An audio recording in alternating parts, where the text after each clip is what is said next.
Je suis de retour! Ça faisait très longtemps, ça faisait très longtemps. Merci beaucoup d'être aussi nombreux déjà présents dans le chat. Je vois que mon retour était attendu visiblement.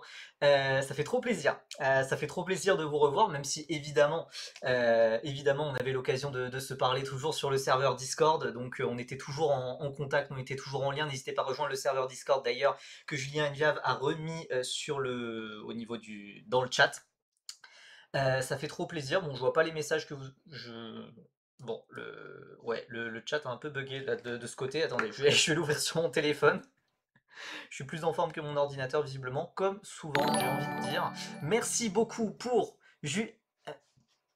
un sub, merci beaucoup. Je suis désolé, je vois pas les notifs là. Je vois que le retour sur l'écran, donc c'est assez bizarre. Mais merci beaucoup Julien pour ce sub, ça faisait longtemps. Ça faisait longtemps. Le dernier live c'était quand même en octobre, c'était quand même ce mois-ci, c'était le 7 octobre. Monsieur papa, bah oui, je suis papa, en effet, ce n'est pas un exercice, c'est bien le cas.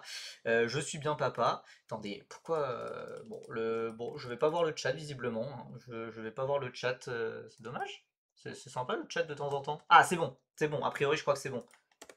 Ouais, ouais, ça a l'air bon. Tout marche, parfait. 15e mois de sub consécutif, Julien, merci beaucoup à toi. Bienvenue, ouais, ouais, ouais. Alors Frogbeef, t'es arrivé pile au bon moment, ouais, début du live. On va parler de plein de choses. On va parler de plein de choses et globalement, on va revenir un petit peu sur tout ce qu'on a manqué sur le mois d'octobre. Évidemment, j'en ai parlé. Vous avez pu le voir, j'ai pas vraiment déconnecté, hein, j'ai pas vraiment déconnecté de Twitter, de tout ça évidemment. J'ai suivi quand même assez fort, même des courses de karting complètement perdues. Donc voilà, j'ai pas vraiment non plus déconnecté, mais si vous voulez tout savoir, et ben écoutez, tout se passe bien. Tout se passe bien. Mes cernes sont pas trop grandes, je trouve. Je trouve, personnellement. Non, ça se passe super bien. Est-ce que c'est pas le mois où il s'est passé le plus de dingueries en plus? Je sais pas. Ah, ouais, de dingueries. En vrai, possiblement. En vrai, possiblement. De toute façon, il y a une dinguerie qui était tellement imprévisible qu'elle prend le pas sur toutes les autres. Je veux dire, pour moi, la dinguerie du mois, c'était vraiment Kalle Rovanperä. Kalle Rovanperä, qui est le champion du monde, double champion du monde des rallyes, qui arrive en monoplace. Absolu de cinéma. Absolu de cinéma. On peut jamais déconnecter à fond. Oui, ben, puis en plus là, genre le week-end dernier, c'était la fin de saison de la Freca, évidemment. Enfin, c'était je vais pas dire le point culminant de la saison de Freca, mais enfin voilà, pour Evan, pour Enzo, tout. Enfin, c'était voilà, il fallait suivre ça évidemment. Il y avait aussi Andrea Dupé, Andy Consani qui était engagé. Il y avait le karting, il y avait plein de choses. Le karting, on va en parler, parce que franchement, on en parlera dans les dernières minutes du live, mais franchement, il y a vraiment pas mal de Français que j'ai envie de présenter. J'annonce officiellement remonter dans le train Enzo Dell'Igny, bah c'est pas trop tôt, hein, c'est pas trop tôt, encore heureux. Surtout avec une lutte aussi serrée pour le titre. Bah, tu vois, au final, la lutte serrée pour le titre, quelque part, je suis un petit peu déçu que. Enfin, on avait une lutte quasiment à 4 toute l'année, puis à 3, parce que Clairot était à 51 points de Slater.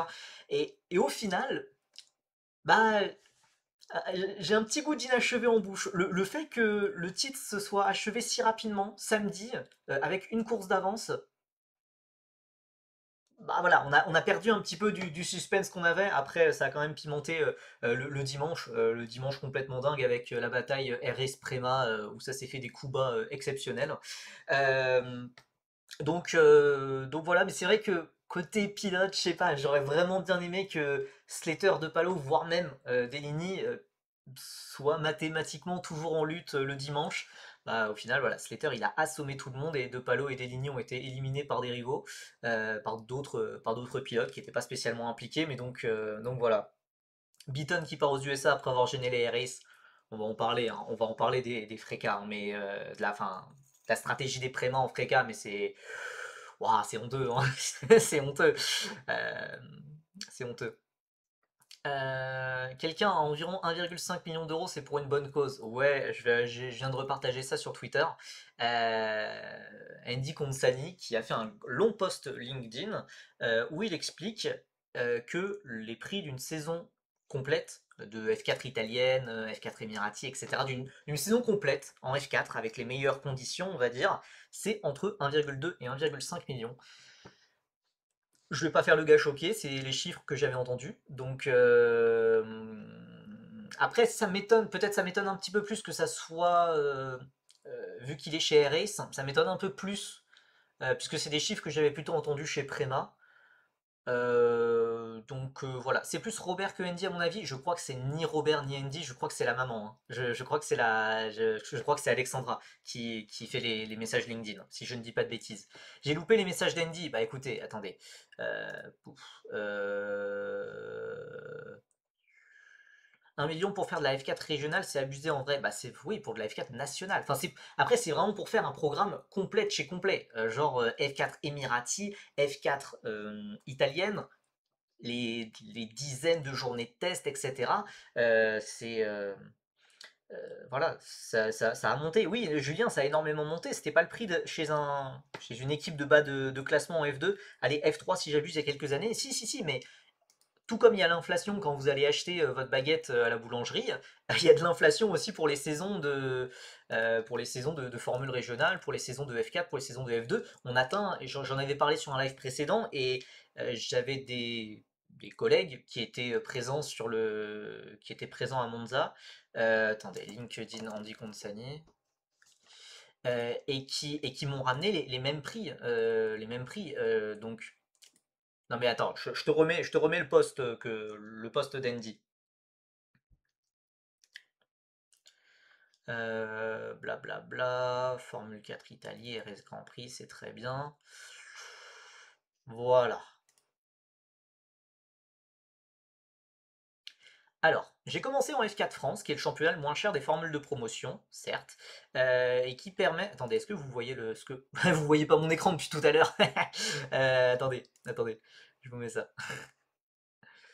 Euh, Hop, voilà, je vais peut-être un petit peu zoomer. Tout, tout, tout, tout. J'ai commencé en F4 France, qui est le championnat le moins cher des formules de promotion et qui permet aux jeunes de commencer à apprendre le monde de la monoplace, 145 000 euros hors taxe. Donc en vrai, c'est plutôt 200 000 euros. C'est plus. Ah bah Arzox, pour éviter les pubs, moi je connais une technique très simple, c'est de se sub. Je pose ça là, tu fais ce que t'en veux.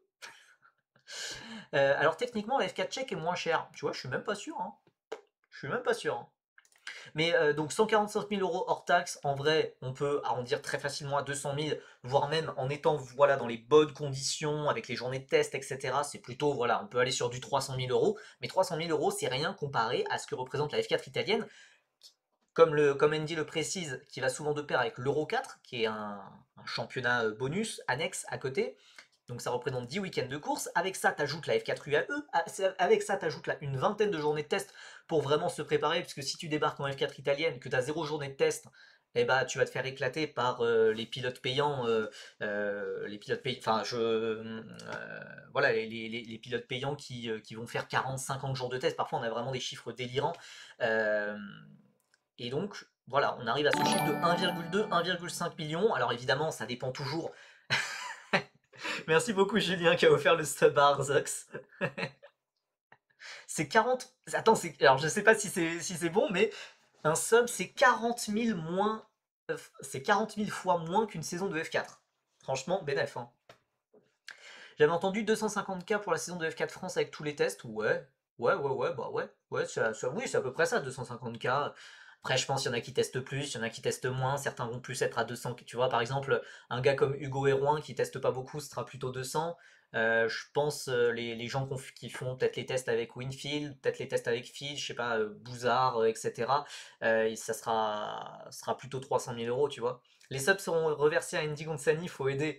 Il y a trop. Mais le truc, c'est que il y a trop de gens qu'il faudrait aider. Et voilà, il y a Andy, il y a Evan, forcément, il y a Evan, et on va en reparler du futur d'Evan, mais voilà, il y a beaucoup de pilotes qu'il faut soutenir, qu'il faut soutenir, même des pilotes qui galèrent à passer en F4, voilà, qui sont encore en karting et qui veulent passer en F4. Euh, du coup, des infos que j'ai, les tarifs sont pas trop ceux là pour la F4. Ah bah, alors, Moi, le seul truc, enfin pour moi, les 1,2, 1,5 millions, pour moi, c'est plutôt les prix chez Prema. Mais encore une fois, c'est des prix qui dépendent du pilote, c'est des prix qui dépendent, par exemple, voilà, si t'es Yaroslav Vesselao, on va demander beaucoup plus d'argent que si tu es Freddy Slater. Puisque c'est pas le même, c'est pas le même talent, donc voilà, faut rentabiliser le baquet quand même. Euh, donc voilà, et ça dépend de l'équipe. Si c'est Préma, tu t'attends à jouer tout le temps devant, tu t'attends à jouer les victoires, donc c'est forcément l'équipe qui peut mettre les prix les plus hauts, un petit peu comme Campos en Formule 3. Et R-Ace, normalement c'est moins. Même s'ils ont été devant en F4 Emirati, normalement c'est moins que Préma, hein, je pense. Euh, Si on avait un streamer français qui soutient les pilotes de F4 et qui voudrait les soutenir financièrement, on va voir où ça va. On va voir où ça va. Les paroles de Squeezie après le Grand Prix Explorer, on espère, on verra. On verra. RS, c'est 300K. C'est 300K et tu fais juste la F4 italienne, pas plus, hein, je pense. Puisque sinon, ça. En fait, les choses ont vraiment doublé, triplé en 2-3 ans. Et je crois que c'était Julien qui disait ça tout à l'heure. Avant, 1,5 million, c'était le prix pour une saison de F3, ouais. Maintenant, maintenant voilà, hein, moi de ce que j'entends, la F3, c'est 2 millions, hein, voilà. 2 millions, t'as un baquet en F3. Et la F2, hein, donc avec tous les histoires de moteurs mécachrome, etc., on est plutôt sur du 3, 3,5, 4. Hein. Donc, non, a priori pas 5 millions. Après, il y a aussi des pilotes qui font des contrats de 2 ans en F2, style Cian Shields ou d'autres, ou même Fornaroli, je crois qu'il a fait un contrat de 2 ans, de ce que j'ai entendu. Ouais, Deligny a payé 2 millions pour aller chez Prema. Oui, à peu près. 2 millions la F3, ça dépend de l'équipe, ça dépend toujours de l'équipe. Ça dépend toujours de l'équipe. Je pense que Campos, c'est beaucoup plus. Je j'ai pas les chiffres exacts, mais voilà, enfin, 2 millions, c'est. Non, allez, 1,5, 2 millions, c'est une moyenne, je pense. Je pense, à peu près. Euh, Locke a payé 950 000 pounds pour un baquet de F3 2024. Et puis après, c'était un baquet de F3 2024 chez Rodin, qui était l'une des moins bonnes équipes. Donc, je peux t'ajouter sur LinkedIn, même si j'ai aucun lien avec le sport auto. Bah écoute, fais-toi plaisir. Hein. Fais-toi plaisir, je fais la petite pub pour mon LinkedIn, hein, que je gère pas. Enfin, voilà, j'y vais pas souvent, mais voilà. Euh, donc, euh, donc voilà, enfin, les prix sont complètement en train d'exploser et on peut parfois avoir certaines critiques sur la F4 France, mais quand même, la F4 France, ça reste un championnat, le championnat le plus accessible financièrement, mais de très très loin, pour quand même un certain rendu sportif qui est très bon, qui permet de se révéler. Euh, voilà, et la F4 italienne est en train de partir dans des dérives et alors je sais pas, ça c'est plus moi qui extrapole, j'ai pas spécialement d'informations dessus, mais quand je vois, et on en reparlera, que les pilotes de F4 France, actuellement, il n'y en a aucun qui teste en Freca, et que voilà, beaucoup considèrent l'Eurocup 3, j'ai vraiment l'impression que la F4 italienne et la Freca, renommée Frec désormais, vont avoir une énorme inflation des prix, alors que l'Eurocup 3, la F4 espagnole, ça sera un peu plus contrôlé. Donc ouais, voilà. Voilà, voilà. Euh, Quitte à mettre 50 000 euros sur un pilote, mieux vaut devenir petit sponsor F2 que sponsor de F4. Euh, ouais, après ça sert un petit peu à rien, un petit sponsor de F2, ça sert pas tant. Hein, on va pas trop te voir non plus à l'écran. D'ailleurs, finalement, la F4 italienne et Freck, c'est quasiment les mêmes prix. Bah ouais, en fait, vu qu'il y a beaucoup plus de temps de roulage en F4 italienne, alors qu'en Freck, c'est beaucoup plus contrôlé. Il y a moins de journées de test, il y a moins de journées de test, il y a moins de courses aussi. Il y aura une augmentation des prix en euros. Alors oui, oui, oui, oui, oui. L'Eurocup 3, ça va aussi monter, parce qu'il y aura une nouvelle voiture, donc il y aura aussi plus de top équipes, donc forcément ça va monter. Mais je pense que la Freca pourrait monter encore plus. Et c'est pour ça que nos pilotes de F4 France, les Alex Munoz, les etc., Jules Roussel, sont très intéressés par l'Eurocup 3. Raphaël Perrard, d'ailleurs, petite transition. Petite transition. Voilà, Raphaël Perrard aussi, qui était un pilote de F4 France, qui envisage la FREC ou l'Eurocup 3. chose qui m'a révélé dans ce merveilleux magazine Auto Hebdo. N'hésitez pas à l'acheter chez votre marchand de journaux préféré.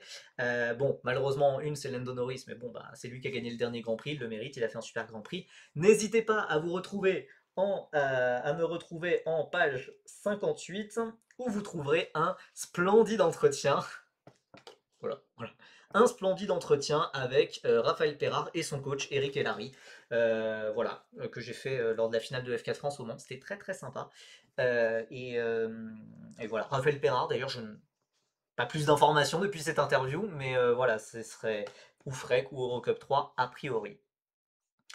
J'ai entendu 1 million pour la Freck dans un top team. Mais Vettel Spin, quand tu dis 1 million pour la Freck, si tu ajoutes la formule régionale Moyen-Orient, puisque globalement, il y a énormément de pilotes qui vont faire la formule régionale Moyen-Orient parce qu'il y a une nouvelle voiture, il y a une Tatus T326 qui sera utilisée au Moyen-Orient avant le championnat européen. Donc le championnat Moyen-Orient sera quasiment obligatoire. Ouais, voilà, hors Middle East. Mm, mm.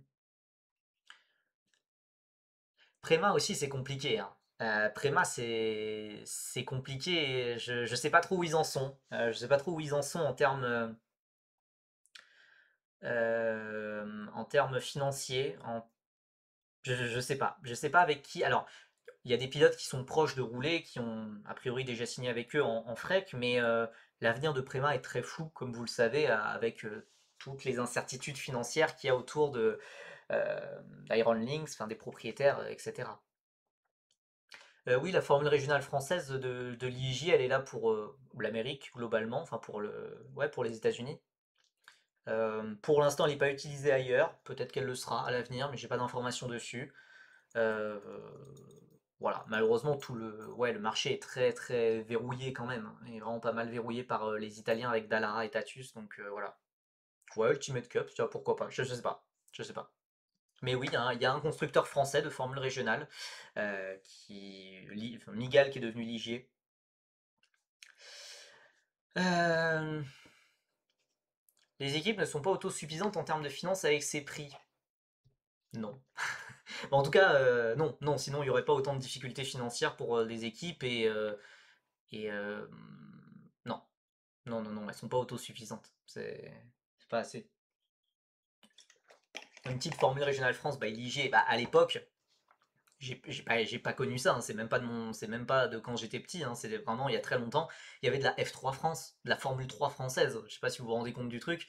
Et enfin, il y avait beaucoup, beaucoup, beaucoup plus de choses faites pour le sport auto français. Alors maintenant, le sport auto français, on a l'impression que ça se résume à l'endurance, les 24 heures du Mans, ça, il n'y a pas de souci, c'est un business qui marche. Et le karting, à la rigueur, le karting, ça marche quand même bien. Merci aux gens de Saudi Kart, la CO aussi avec Le Mans, avec certaines régions qui se bougent beaucoup enfin, pour que ça marche au karting. La FFSA qui fait un gros travail. Et la FFSA fait un énorme travail aussi pour la F4 France. Mais pour le reste, malheureusement, tout l'écosystème français, tout l'écosystème français avec euh, alors Migal, Ligier, ils sont devenus très internationaux, donc ça va encore, mais je veux dire avec Oreca, même Mecachrome qui pourrait peut-être changer dans les années à venir. Il y a plein de choses. Alpine qui est parti tout simplement. La Formule Renault n'existe plus. Ils étaient là depuis les années 70. Maintenant, ça n'existe plus. C'est un, ouais, c'est un drame. C'est un drame, mais visiblement, écoutez, tout le monde s'en fout un petit peu. Euh, Formule régionale française FFSA. Ah, ça serait vraiment rigolo, en vrai. Je sais pas à quel point c'est possible, puisque en soi, ouais, si tu fais une formule régionale française avec les ligiers, justement, euh, avec les ligiers, en vrai,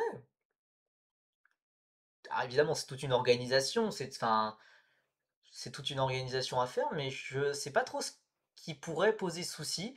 Tu peux avoir plein de circuits vachement chouettes. Alors, Nogaro, oui, pourquoi pas. En vrai, pour lancer la saison, pourquoi pas. Mais je sais pas, enfin, il y a plein de circuits que tu peux. Pau, voilà, tu relances le Grand Prix de Pau comme ça. Bah ouais, tu relances le Grand Prix de Pau, mais voilà, mais de toute façon, il faut des budgets avant. Il faut des budgets, il faut beaucoup plus de soutien de fonds privés, puisque la FFSA, ils sont forts, mais ils peuvent pas tout faire. Ils peuvent pas tout faire, et donc il faudrait peut-être, voilà, il faudrait un sauveur comme Squeezie pour aller faire un truc comme ça. Mais plutôt, voilà, il faudrait des entreprises privées. LVMH qui investit autant sur la F1, voilà, ce serait bien s'ils pouvaient investir sur des pilotes français, sur des organisations françaises. Ouais, voilà, moi, ouais, j'aimerais bien LVMH. Ce serait vraiment sympa. Euh, on connaît le prix pour un week-end à Macao cette saison? Non, et puis ça dépend de ce que tu fais à Macao. Ça dépend de si tu te, si tu te fous dans le mur 3 fois comme Hugo Choukou il y a 2 ans, c'est pas le même prix, quoi. RS G4, alors ouais, G4, ouais, ouais, on va dire qu'ils sont français, ouais. Winfield ART, alors Axel Grand Prix, non. ART Gentleman, mais oui, non, mais voilà, enfin, je sais pas, il y a un potentiel, quoi, il y a un potentiel, mais bon, même pour un Squeezie, ça va être dur de mettre de telles sommes. Bah, c'est pour ça que je pense plutôt à LVMH et Bernard Arnault, ce genre de truc, mais ça pourrait être sympa. Allez, au Club Discord, on se réunit, on monte un dossier, on envoie ça à la FFSA. Bah, je sais pas, ouais, tu fais un calendrier sympa. Je sais pas, tu mets Pau, tu mets du Manicourt, tu mets du Castellet, Le Mans, tiens, si c'est possible, avec une diffusion cette fois. Et puis, je sais pas, tu arrives à avoir des contacts avec d'autres meetings, je sais pas, en dehors des frontières françaises, style Spa-Francorchamps, style Monza, style Barcelone, Silverstone. T'as un meeting, t'as 8 meetings. Non mais non, non mais arrêtez, non mais enfin, j'adore, hein, j'adore, c'est très sympa, hein, mais dans ce cas autant ramener Charade, hein, et puis voilà, enfin, le but c'est aussi quand même que c'est des circuits qui soient utilisés à l'avenir, quoi. Madring, ouais, ouais.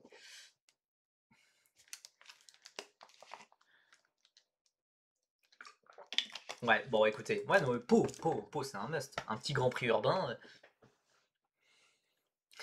Paris Ypres Street Circuit, ouais, le circuit des Invalides que vous ramenez. Bon, écoutez, on n'a toujours pas commencé ce live, il est 18h56, on n'a toujours pas vraiment. Enfin, voilà, je me suis juste laissé emporter par le chat. Alors attendez, parce que quand même de base j'avais quand même prévu un petit PowerPoint. Et oui, un petit PowerPoint comme tard l'époque. Bon, écoutez, on va revenir globalement sur l'actualité d'octobre. Il y a des choses qu'on a déjà évoquées un petit peu en vidéo. J'avais sorti une vidéo la semaine dernière, notamment sur l'arrivée de Colton Herta en Formule 2 chez Hightech, où je dis mon point de vue, où je dis de pourquoi Colton Herta va en F2, que c'est pas forcément pour la super licence, d'ailleurs que c'est même pas du tout pour la super licence. N'hésitez pas à aller voir cette vidéo. Nous, en attendant, j'avais envie de parler d'une news que j'ai partagée sur Twitter mardi. Manque de bol. Italia Racing en a parlé en même temps que moi et même, à mon grand regret, quelques minutes avant moi. Et du coup, quand j'ai publié mon tweet, j'étais content de dire, voilà, Slater, puisque voilà, c'est l'information, Freddy Slater va aller chez Audi. Et puis là, je vois le tweet d'Italia Racing, anteprima, donc genre exclusivité. Voilà, Matteo De Palo va chez McLaren, ça on l'avait déjà entendu, je crois que Ilian t'en avait parlé et je suis d'accord avec toi, j'ai entendu la même chose. Et voilà, ils avaient dit aussi Freddy Slater chez Audi. Donc, bon, voilà, le timing n'était pas super bon, mais voilà, c'est quelque chose, je crois, dont je vous parle depuis peut-être un an, depuis même peut-être 2 ans. Non, non, non, non. En plus, c'est Karim qui était présent dans le paddock à Monza qui m'a informé que Freddy Slater était accompagné d'Alan McNish, l'une des têtes pensantes du projet Audi F1, qui était accompagné d'Alan McNish ce week-end à Monza. Et il me l'a dit dimanche. Et excusez-moi, j'ai une vie, d'autant plus depuis une vingtaine de jours désormais. Donc voilà, je l'avais pas tweeté directement, et puis il y avait plein de choses à tweeter avec la fin de saison de la FRECA, la bataille au titre équipe, etc. Donc voilà. Mais Slater devrait bien rejoindre l'académie Audi. Alors, est-ce que ça sera le seul pilote engagé? Je ne sais pas. Mais visiblement, Slater, euh, des rumeurs que j'ai pu entendre, globalement, il pourra avoir un baquet de F1 garanti, sous certaines conditions bien évidemment. S'il fait 39e de F3 et 28e de F2, vous vous doutez que il ira pas en F1. Mais vu le talent du garçon, vu la prise de maturité qu'il a eu cette année, puisque vraiment cette année, il m'a vraiment vraiment impressionné, mais beaucoup plus. Enfin, je sais pas, alors je sais pas, je peux peut-être pas comparer avec Antonelli ou d'autres quand Antonelli était en F4, mais autant j'ai trouvé beaucoup de failles à Freddy Slater sur son année de F4, ou même quand il se crache tout seul au Grand Prix de Macao l'an dernier, ou en Formule G à Moyen-Orient, où il est battu par Evan Gilter et il fait vice-champion, et il est prenable, il est vraiment prenable. Il y a Hugo Choukou qui aurait dû terminer devant lui s'il n'avait pas eu une casse mécanique à Abu Dhabi. Là, en Freca, il a été toujours là, enfin qualif, course, tout le temps là, quasiment aucune erreur. Plus impressionnant que Lindblad, oui, ça, il n'y a pas aucun souci. Mais en fait, moi, je le voyais plutôt en comparaison vis-à-vis d'un Antonelli. Et là, pour moi, là, on commence à vraiment se rapprocher d'un niveau Antonelli. Surtout que Prema avait beaucoup moins de marge sur la concurrence que les années précédentes, qu'à l'époque d'Antonelli. Bon, déjà, il a mis une tempête pas possible à ses coéquipiers. Mais bon, ses coéquipiers, c'était peut-être pas forcément des références. Mais voilà, surtout une régularité complètement folle. euh, qui fait peur, puisque voilà, on va encore avoir un huitième pilote anglais sur la grille de F1. Et bah, c'est ouais, c'est complètement mérité. Et waouh, ça va faire mal. Hein. Ça va faire mal. Mais là, clairement, on peut peut-être le ranger dans la catégorie très haute. Celle que voilà, je réserve à très peu de pilotes. Ces dernières années, je l'ai réservé que à Antonelli, et c'est tout. Là, voilà. Et d'ailleurs, ça a été la saison la plus dominante de l'histoire de la FRECA. Alors, pas tant en termes d'écart vis-à-vis du deuxième au championnat, mais en termes de victoire, il a égalé le record en termes de points marqués, en termes de pourcentage de points marqués possible. Waouh! Quand est-ce qu'on exclut les Britanniques de la FIA? Et moi, je vous rappelle, en 1940, on était tout proche, la France était tout proche de fusionner avec la Grande-Bretagne. Vous rendez compte, si on avait fusionné avec la Grande-Bretagne, le nombre de titres de champion du monde de F1 qu'on aurait? Bon, malheureusement, ça s'est pas fait. Audi F1 a publié une vidéo d'un pilote casqué récemment et c'est un teasing. Ah, je sais pas, peut-être, je sais pas. Moi, je mets Camara dans le même lot que Kimi et Slater, mais beaucoup seront pas d'accord. Alors, je vois ce que tu veux dire. Je vois ce que tu veux dire. Après, Camara, il a été battu deux fois. Enfin, il a été battu en karting, non, trois fois même. Il a été battu en karting, en F4, en Freca, par Antonelli. Mais voilà, s'il n'avait pas été coéquipier d'Antonelli, Camara aurait été considéré, serait peut-être déjà en F1 aujourd'hui. Euh, non, c'est un pilote exceptionnel, mais voilà, il a toujours été plus âgé, il a toujours été dans l'ombre d'Antonelli, donc c'est pas évident de classer Camara, mais et c'est peut-être un pilote qui éclot aussi peut-être un peu plus tardivement qu'Antonelli, qui a toujours eu beaucoup de hype, beaucoup d'attention autour de lui.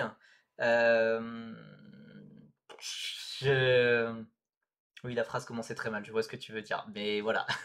Euh, je suis d'accord, enfin je suis vraiment ouvert au débat. Et je suis vraiment ouvert au débat de mettre Camara dans la même catégorie. Mais voilà, c'est pas le même modèle de précocité, alors que Kimi et Slater, c'est vraiment les gars qui ont tout gagné quand ils avaient 14 ans, quand ils avaient 15 ans, 16 ans, etc., qui ont vraiment battu des records de précocité. C'est pas du tout le cas de Camara. Voilà, qui a déjà 20 ans. 20 ans et qui est en F3 cette année, qui va passer en F2, qui a été d'ailleurs annoncé chez Invicta. Après, pour moi, là, je veux pas dire quelque chose, certes, mais enfin, c'est plus en mode, ils ont commencé en même temps en monoplace, Camara et Antonelli, et Antonelli l'a battu. Mais voilà, est-ce que tu peux faire des généralités à partir d'une saison de F4, à partir d'une saison de Freca? Est-ce que tu peux faire des généralités sur toute une carrière? Je pense pas non plus. Mais genre Martins, c'est en F2 à 24 ans. Oui, bah lui, c'est un, c'est un autre sujet aussi. C'est un autre sujet, Victor Martins. Mais donc voilà, Slater, évidemment, il y avait des rumeurs aussi qu'il avait lié avec McLaren, mais avec McLaren, McLaren ne pouvait pas lui promettre un baquet de F1. Alors que Audi, t'as Hülkenberg dans ton line-up qui est bon, mais qui, voilà, enfin, Bortoleto est quand même en train de le dominer, même si évidemment il y a ce podium sensationnel à Silverstone, mais voilà, Hülkenberg est plus proche de la fin que du début de sa carrière, on est tous d'accord. Euh, et, euh, et voilà, il peut y avoir une place très facilement disponible pour Freddy Slater. Alors que Piastri va se barrer chez Ferrari en 2027, enfin bref. Bah ouais, mais est-ce que McLaren mettrait directement un rookie? Je sais pas, alors que Audi, ils sont au début du projet, ils vont développer un nouveau moteur, enfin, ils vont démarrer, ça va être difficile au début. Donc ils peuvent se permettre de mettre un rookie. McLaren, normalement, devrait jouer le titre. Même si voilà, il y a beaucoup d'incertitudes sur la nouvelle réglementation, McLaren devrait jouer devant. Audi peut plus se le permettre. J'avais cru que tu allais dire qu'il avait un pied dans la tombe, Hülkenberg. Ou bah, c'est une manière. Je l'ai dit de façon plus polie, on va dire. Est-ce qu'on sait si McLaren a laissé glisser une petite clause dans le contrat de Gabi? Parce que si tu lâches Bortoleto et Dunn en l'espace de 3 ans, t'es quand même sacrément. Bah. A priori, non, hein. Audi voulait. Enfin, oui, Audi voulait un pilote libre. Un pilote libre de toute attache, et c'est pour ça qu'ils sont allés chercher Bortoleto. Donc normalement non, et ils ont perdu Dunn parce que, enfin c'était une décision consciente de leur part. A priori, McLaren voulait placer plutôt Dunn en IndyCar, et voilà, ne croyait pas en lui pour la F1, et Dunn a dit bah non, non, moi je vise la F1, et donc voilà, les chemins se sont séparés là, quoi.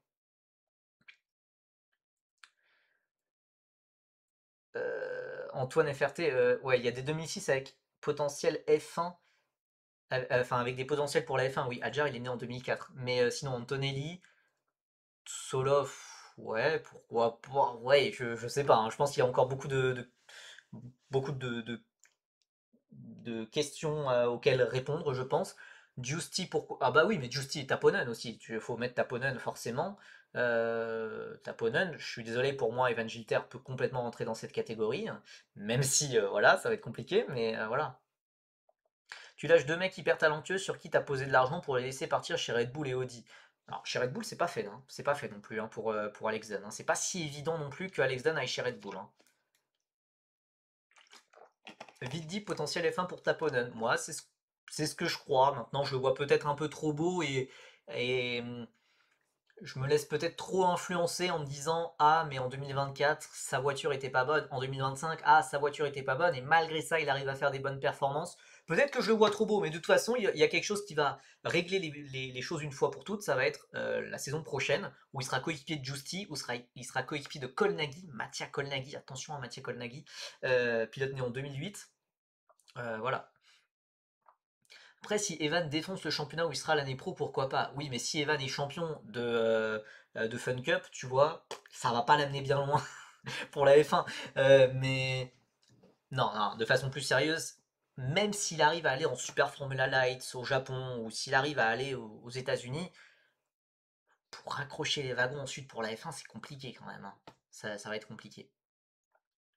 Mais donc voilà, Slater, il a tout pour lui, il a de l'argent, il est sympa, il a du talent, et il a tout pour lui. Il a tout pour lui, et là, potentiellement, voilà, il a une voie royale vers la F1, donc évidemment, là, c'est le Par contre, il a beaucoup à perdre l'an prochain, parce que c'est vrai que dans une Trident en plus, dans une Trident qui a gagné le dernier titre avec Rafael Camara, on le voit que champion l'an prochain. Donc voilà. Vaut mieux le Japon ou la Next?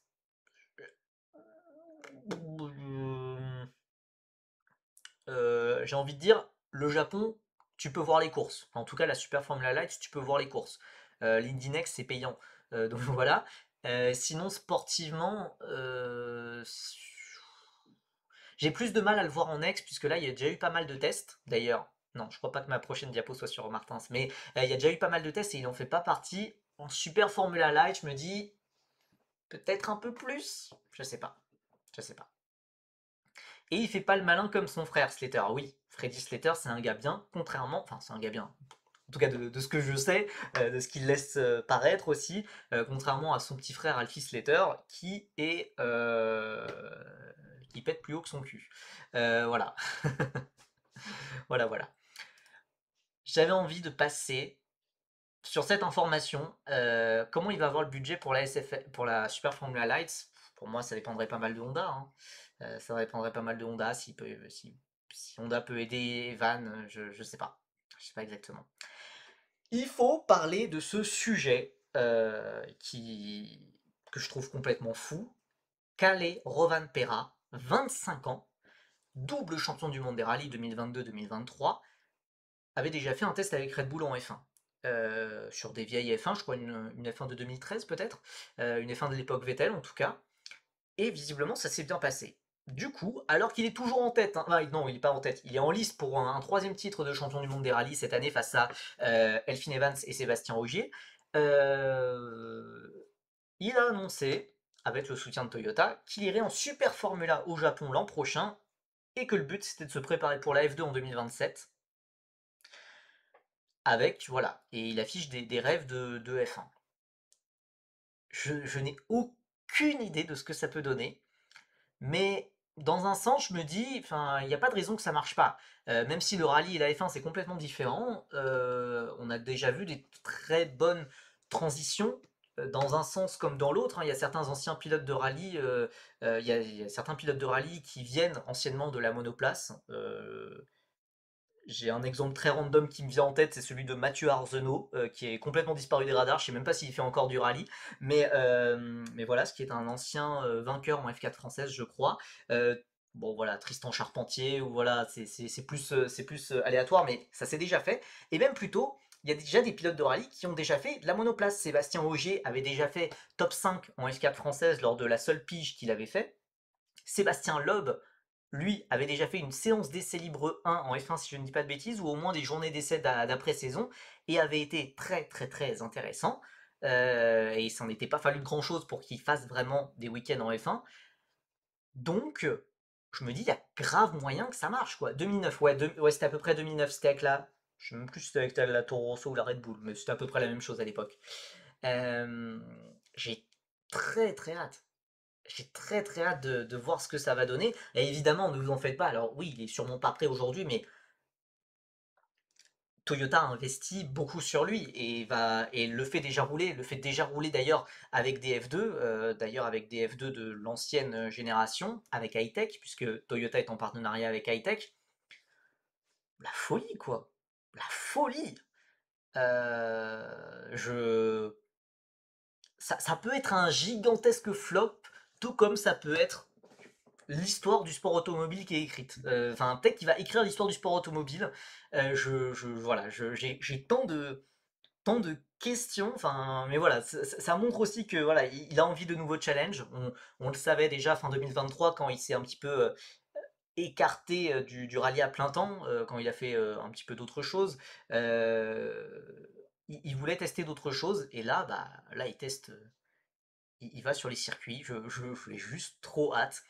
Et ouais, c'est assez intéressant de voir qu'en F2, du coup, on va avoir, normalement, voilà, Rovanperä vise 2027, on a Colton Herta qui arrive de l'IndyCar, il y a Nicolas Varronnet qui vient du WEC. Donc je sais pas à quoi m'attendre. Je sais pas à quoi m'attendre.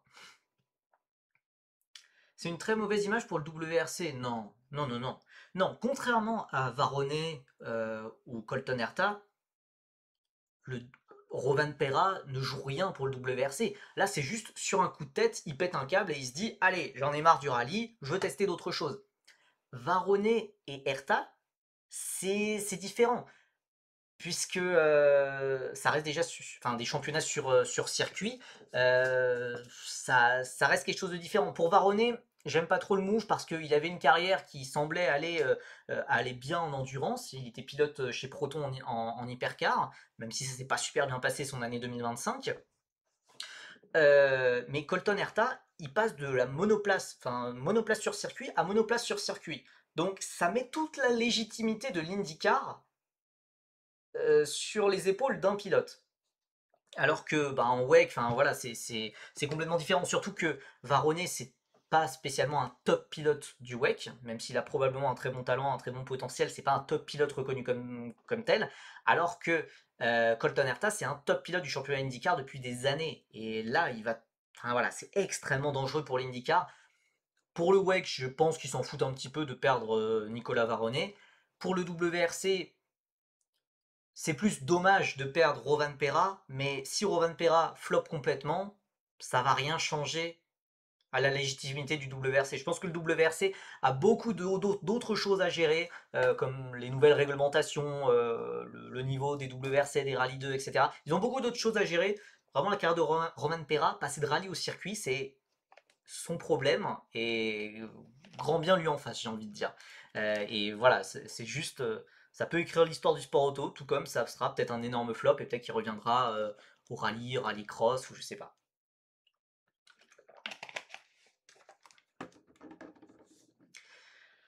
Il va se faire taper par Durksen en quatrième année, l'accorté en F2, ça va faire tout drôle. Évidemment, moi, il y a quelque chose qui me gêne dans tout ça, c'est que tous ces pilotes se sentent obligés de passer par la F2. Et dans un monde idéal, si la F2 c'était un petit peu comme la Moto 2, tu vois, euh, ça serait logique. Ça serait logique de vouloir faire ça, pourquoi pas.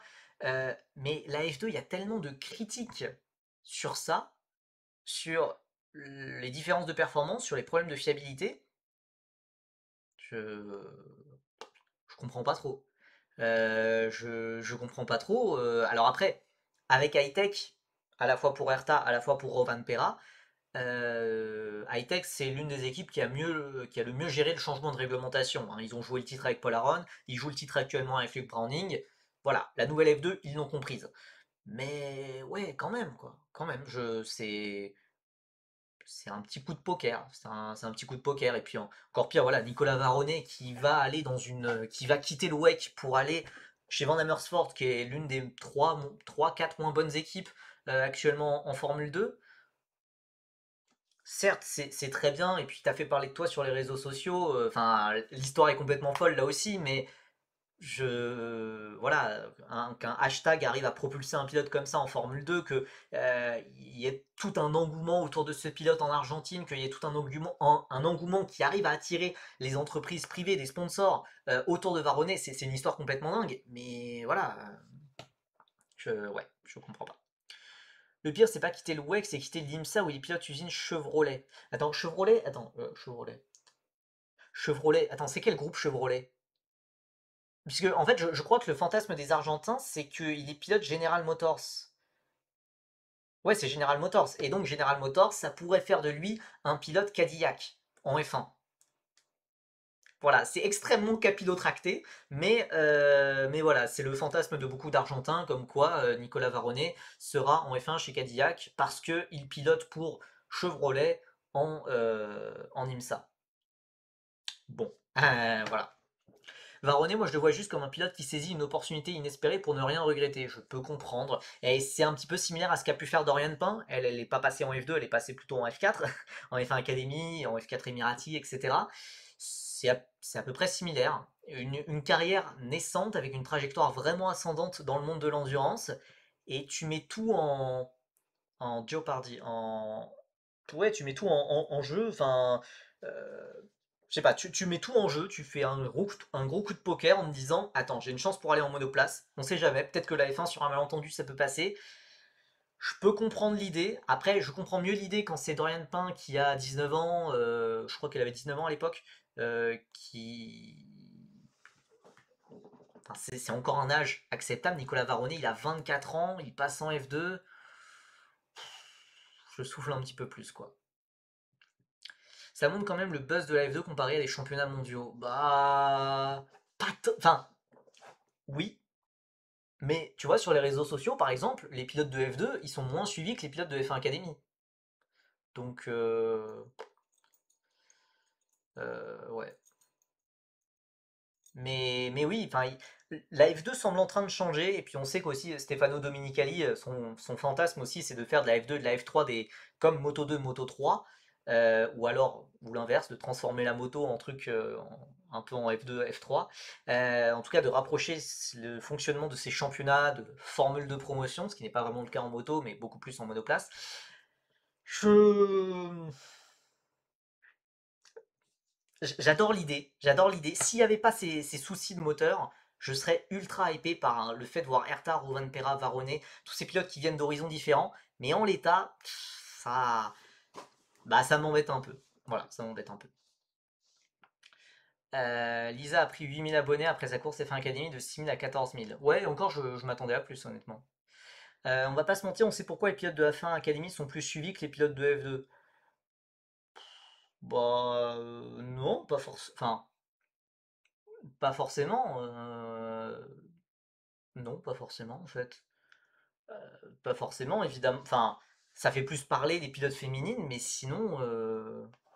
Alors Bustamante, évidemment, évidemment, elle joue beaucoup de tout ça, mais sinon, il y a beaucoup de pilotes qui montrent leur quotidien vraiment de pilote, sans faire plus de mannequinat ou de choses comme ça, d'opérations sponsorisées ou de choses comme ça, qui sont beaucoup plus suivies que des pilotes de F2. Et alors oui, ils sont beaucoup plus poussés en avant, médiatiquement, même voilà, enfin, t'as énormément de choses pour la F1 Academy qui n'existent pas en F2. Les pilotes de F1 Academy sont quasiment plus connus, ouais, plus suivis. Elles sont plus suivies sur les réseaux sociaux que les pilotes de F2, quoi.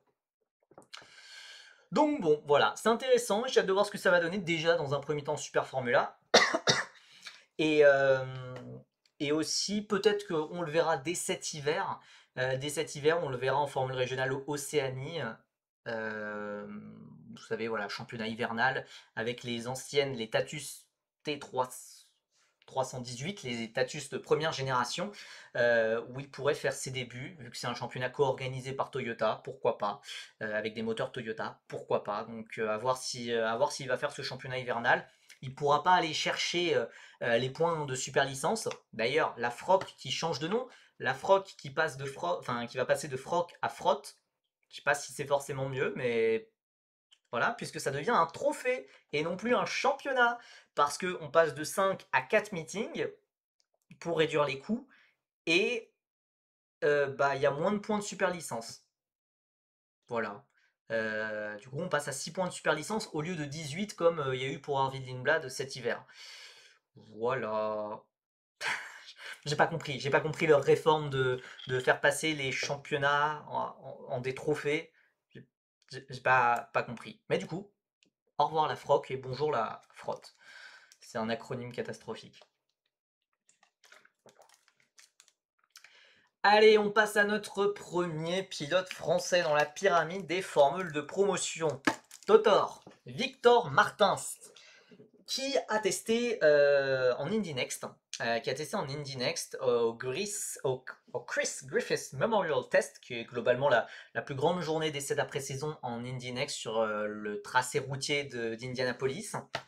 Il a d'ailleurs testé la même voiture pour la même équipe, la HMD numéro 17 que Sami Mektounif en septembre. Ça s'est plutôt bien passé, il ne faut pas forcément suranalyser les chronos, mais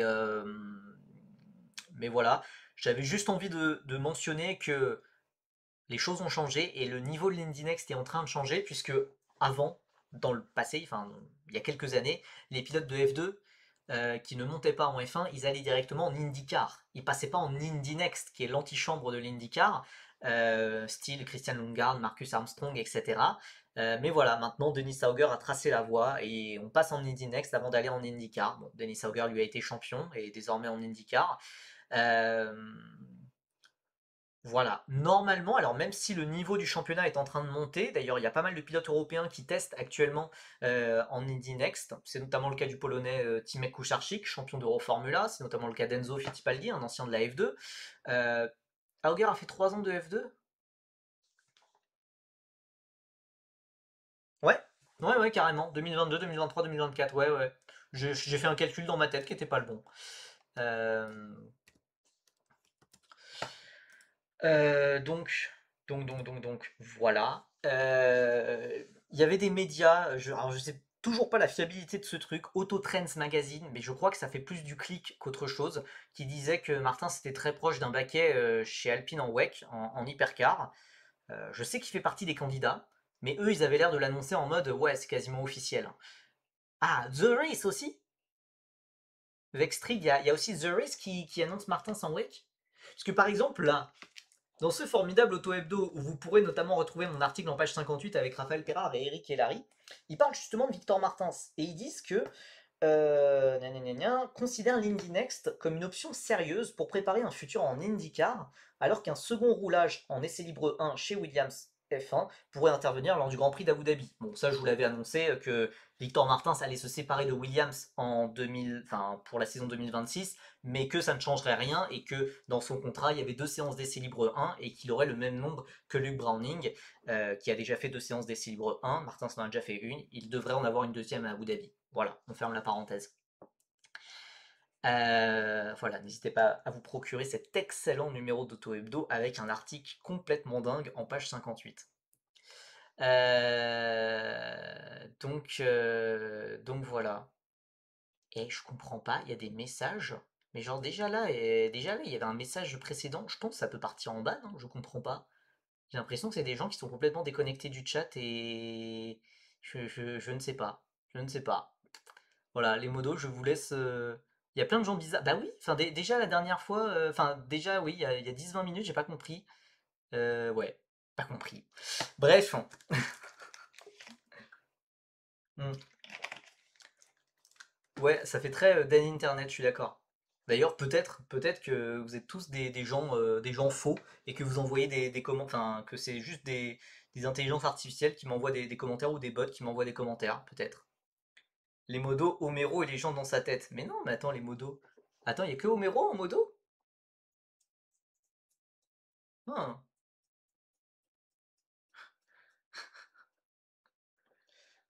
Super, il n'y a que des robots, génial. Sommes-nous réels? Tu n'as aucun moyen de le savoir. Bah, Natoon 28, vu que je t'ai rencontré déjà à Dijon. Attends, je t'ai rencontré où? J'aurais dit Dijon. Je sais que t'es une vraie personne. Pour le reste, c'est vrai que je ne sais pas si vous existez vraiment. Ouais, Dijon.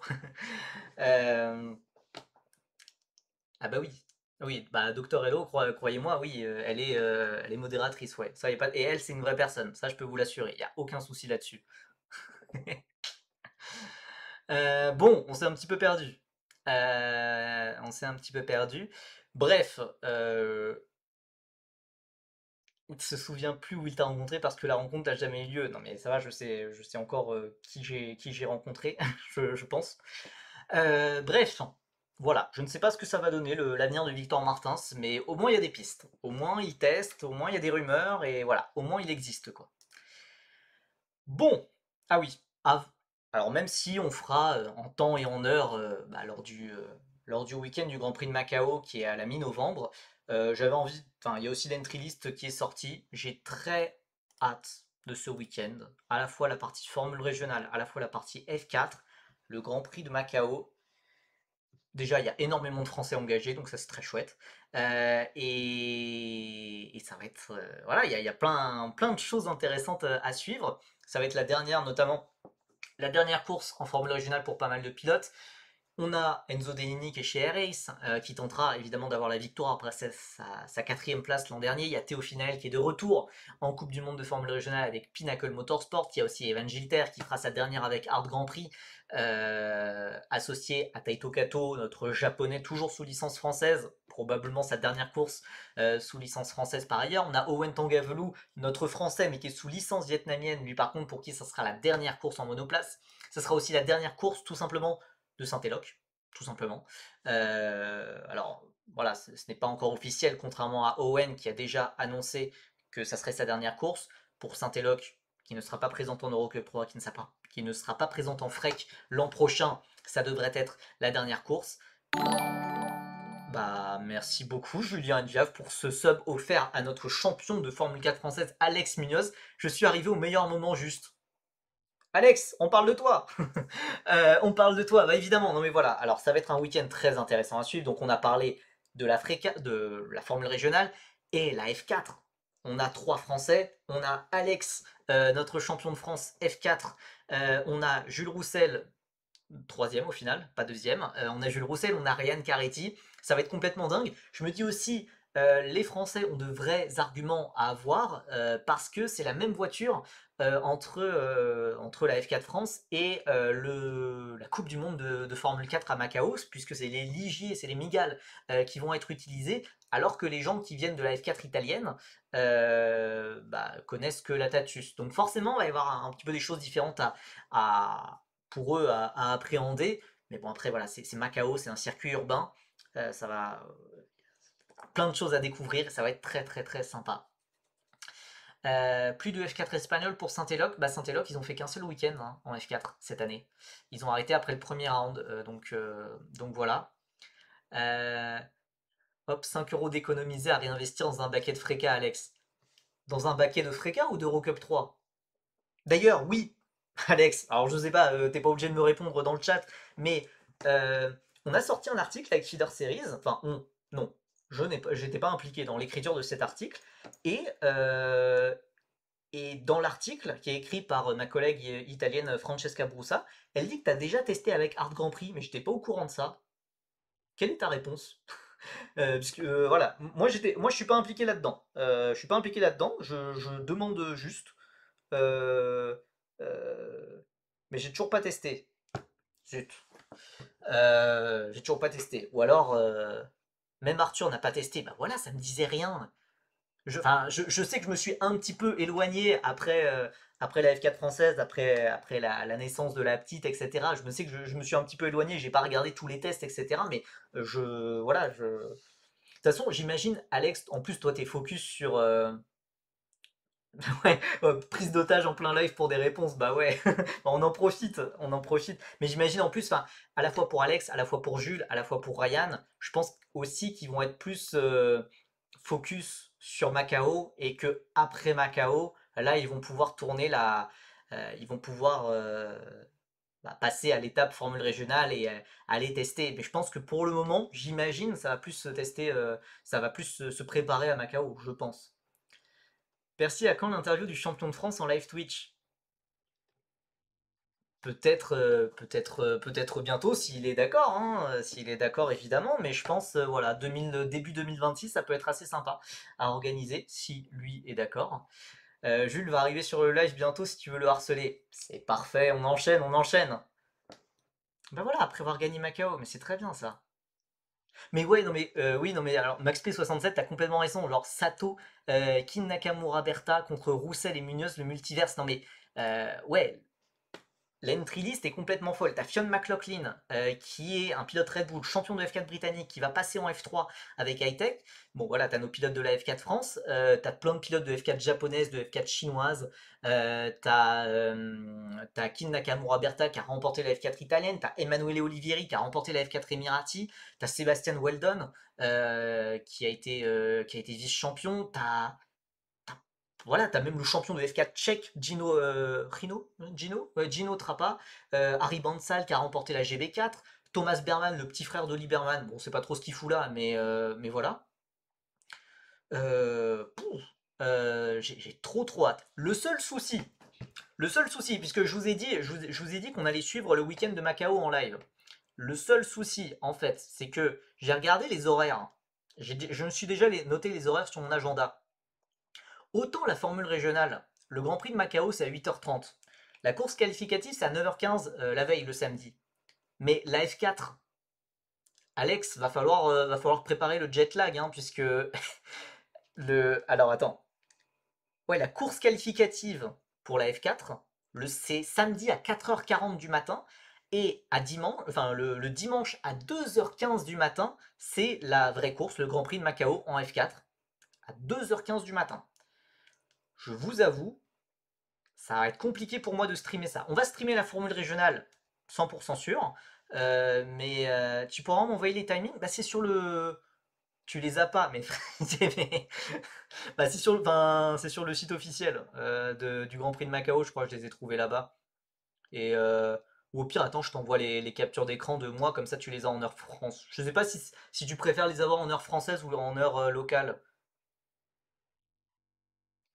C'est diffusé où? Généralement, c'est sur YouTube, c'est sur Facebook. Enfin, c'est toujours diffusé gratuitement en tout cas. C'est toujours diffusé gratuitement, il n'y a pas de souci, et c'est pour ça que je pourrais la streamer sans souci particulier. Peu importe. Bon, bah attends. Je t'envoie ça sur le champ. Mais ouais, enfin, ouais, le jet lag, il va taper, hein. 2h15 du matin. C'est la pire heure, ça, hein. Enfin, quand je suis de garde à l'hôpital, moi, je sais bien, c'est la pire heure. Bah voilà, attends, hop, je t'envoie le lien. Et je crois qu'il y a 7 heures de décalage entre Macao et Paris. Je te l'envoie sur Insta. Euh, Nuit blanche F4 World Cup. Bah, en vrai, c'est un concept, hein. Et puis c'est vrai que je le fais pour Melbourne, pour la F3, pour la F2. C'est vrai que je le fais. On va voir. On va voir déjà à quel point tu te qualifies bien, Alex, et on revoit. Sur le fabuleux Discord Percy F1, tu trouveras plein de personnes disponibles pour répondre à toutes tes questions. Bah, c'est vrai, c'est vrai. Alex, n'hésite pas à rejoindre le Discord Percy F1. Promis, on spamme pas les pilotes. Il y a déjà Jules, Caranta, il y a déjà Andy, il y a Enzo Peugeot aussi qui est là. On les spamme pas. Sérieusement, on les laisse tranquilles. Ne t'en fais pas. Ne t'en fais pas. Bon, donc voilà, je suis juste trop hype pour ce week-end et voilà, on fera un petit live de preview, je pense, le mercredi soir. Et puis, on va streamer la Formule régionale. Et la F4, ça va être compliqué, hein. La F4, ça va être compliqué, hein, mais euh, le pauvre, il y est arrivé il y a 5 minutes, ça lui a déjà gratté une exclue, une interview, une invite sur Discord. Ouais, mais ça lui a envoyé les horaires. Du coup, c'est quoi les teams F4? Il n'y a pas de team F4, c'est un peu comme le. Alors, c'est pas la FFSA qui organise, mais c'est un peu comme la F4 France avec toutes les voitures gérées par une même équipe. Je crois que c'est à petit peu près l'organisateur de la F4 Ah non, bah non, la F4 chinoise, il y a des équipes. Mais je crois que c'est un petit peu genre la Fédé chinoise ou un équivalent en tout cas.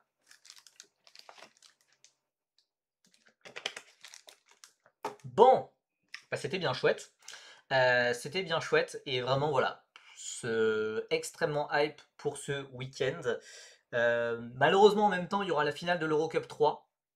Je sens dans le Discord, je vais apprendre des trucs sur moi. Il va y avoir des rumeurs sur toi, tu vas voir. Enfin, déjà, enfin, faudra que je demande à Francesca d'où elle a appris que toi et Arthur vous aviez testé avec ART, puisque ou soit tu nous mythos à tous, et dans ce cas, bah, elle est très forte, ou soit, je sais pas, je sais pas. Je sais pas d'où ça sort. Parce que bah en plus généralement bah enfin je vous promets je mens pas. Non mais enfin, ouais souvent bah on crée pas des trucs comme ça. Surtout que moi en plus ça m'embête puisque chez Art Grand Prix je leur avais dit que et je l'avais déjà dit en live je crois a priori que Matteo Giacardi il était pas mal proche d'ART donc ça me surprend genre que ça cette info on l'ait pas retrouvé dans l'article mais qu'on voit des Alex et Arthur ouais bah j'ai pas compris. J'ai pas compris, mais peut-être que. Voilà, ouais. Il faudra que j'éclaircisse un petit peu tout ça. Mais non, on n'est pas méchant, promis. On n'est pas méchant. D'ailleurs, samedi, peut-être un article qui peut t'intéresser, je ne sais pas, Alex. Mais voilà, j'ai un article avec Tatus, donc les- le constructeur de la voiture de la Formule régionale de deuxième génération qui va arriver en Formule régionale européenne en 2026.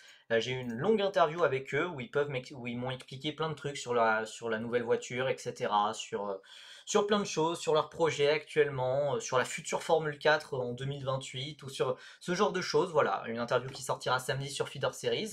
Euh, et voilà. Euh, et puis aussi lundi, avec un petit peu de retard, il y aura un autre article qui sortira concernant l'interview que j'avais faite avec Théo Pourchère en live, en live Twitch, avec un petit peu de retard, mais vu que Théo Pourchère va faire ses débuts en WEC, on la sort maintenant. Voilà, je ferme cette petite parenthèse auto-promo. Il y a eu pas mal de parenthèses auto-promo hein, durant ce live. N'hésitez pas à aller acheter le dernier Auto Hebdo pour l'interview avec Raphaël Perrard et Eric Helary, bien entendu. On passe, il faut quand même débriefer le week-end précédent, et il faut quand même débriefer le week-end qui vient de se passer. En Freca, voilà, on en a parlé, mais enfin, on va plutôt faire un focus sur les pilotes français, ou en tout cas les pilotes qu'on n'a pas encore vraiment évoqués. Freddy Slater, on l'a évoqué en long, en large et en travers, il devrait rejoindre Audi, l'académie Audi en 2020, enfin là, il devrait rejoindre l'académie Audi pour peut-être un baquet de F1 à l'avenir. Freddy Slater, 313 points, la saison avec le plus de points marqués en Freca.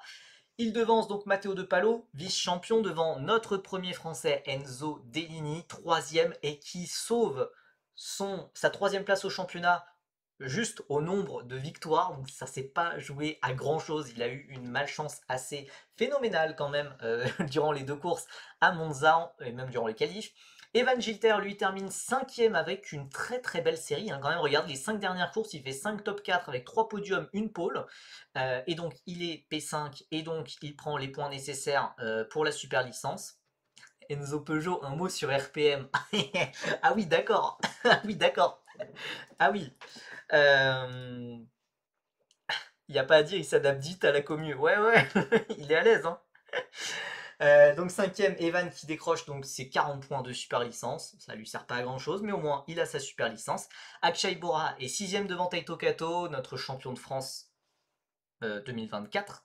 Taito Kato qui est 7ème, qui a arraché la 7ème place à Aldairi. Yamakoshi est 9 devant Jin Nakamura, pilote Toyota 10ème. Bedrin, Gauda, Beaton, Canatoli, Michael Beloff, Nandavoud Birombagdi, Giovanni Maschio, Wikiliu, et Anneke Mans, Renaud Francotte et Edu Robinson, qui sont les 21 pilotes à avoir marqué des points. Edu Robinson qui a d'ailleurs marqué des points grâce à une 13ème place, parce qu'il y avait des pilotes invités inéligibles à marquer des points devant lui lors de la dernière course. Et enfin, bah voilà, d'habitude je n'en parle pas des pilotes qui sont en dehors des points, mais voilà, on a aussi eu durant cette saison Enzo Peugeot. Bon, malheureusement, voilà, la saison s'est arrêtée beaucoup trop tôt, surtout que voilà, on aurait espéré bien mieux pour Enzo Peugeot et on espère le revoir très très très bientôt, plutôt du côté de l'endurance normalement. Enzo Ye, Kasper Stuka, Enea Frey, et ensuite sur la deuxième partie du classement, Zachary David, Aditya Kulkarni, Sakara Maucherji, Tim Gerhardt, notre flopé de français Dorian Pain, Edouard Borgna, Matteo Capieto, Zen Ruichi, Yaroslav Veselao, Enzo Richer, j'avais complètement oublié que Enzo Richer il avait fait une manche de fracas cette année, Arthur Aigerter, j'avais oublié que lui aussi il avait été en fracas cette année, Javier Sagrera, Valerio Rinicella, Maya Veug, et enfin, dans les pilotes invités, on a eu de très très belles performances sur les derniers meetings de Jan Przezirovski, actuellement en bataille pour la deuxième place en F4 espagnol, qui a fait un top 5 dès sa première en Freca.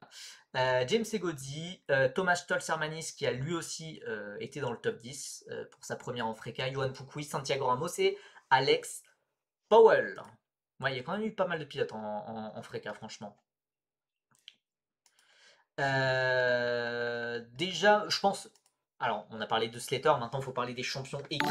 C'était un petit peu la bataille qu'il fallait suivre vraiment le dimanche. Merci beaucoup Géolénie pour le Prime. Merci beaucoup à toi. D'ailleurs, j'ai vu que tu m'avais follow. D'ailleurs, je vais en profiter pour remercier les follow de avant le live. Il y a eu quelques follow que j'ai pas remercié depuis le dernier live il y a longtemps. Alors attendez, hop, j'ai tout bougé. Merci beaucoup à Trax, aux amis de Trax qui m'ont follow depuis le dernier live. Géolénie donc, et aussi Leto YTB Sport, merci beaucoup à vous tous et donc merci Lenny pour le Prime, ça régale.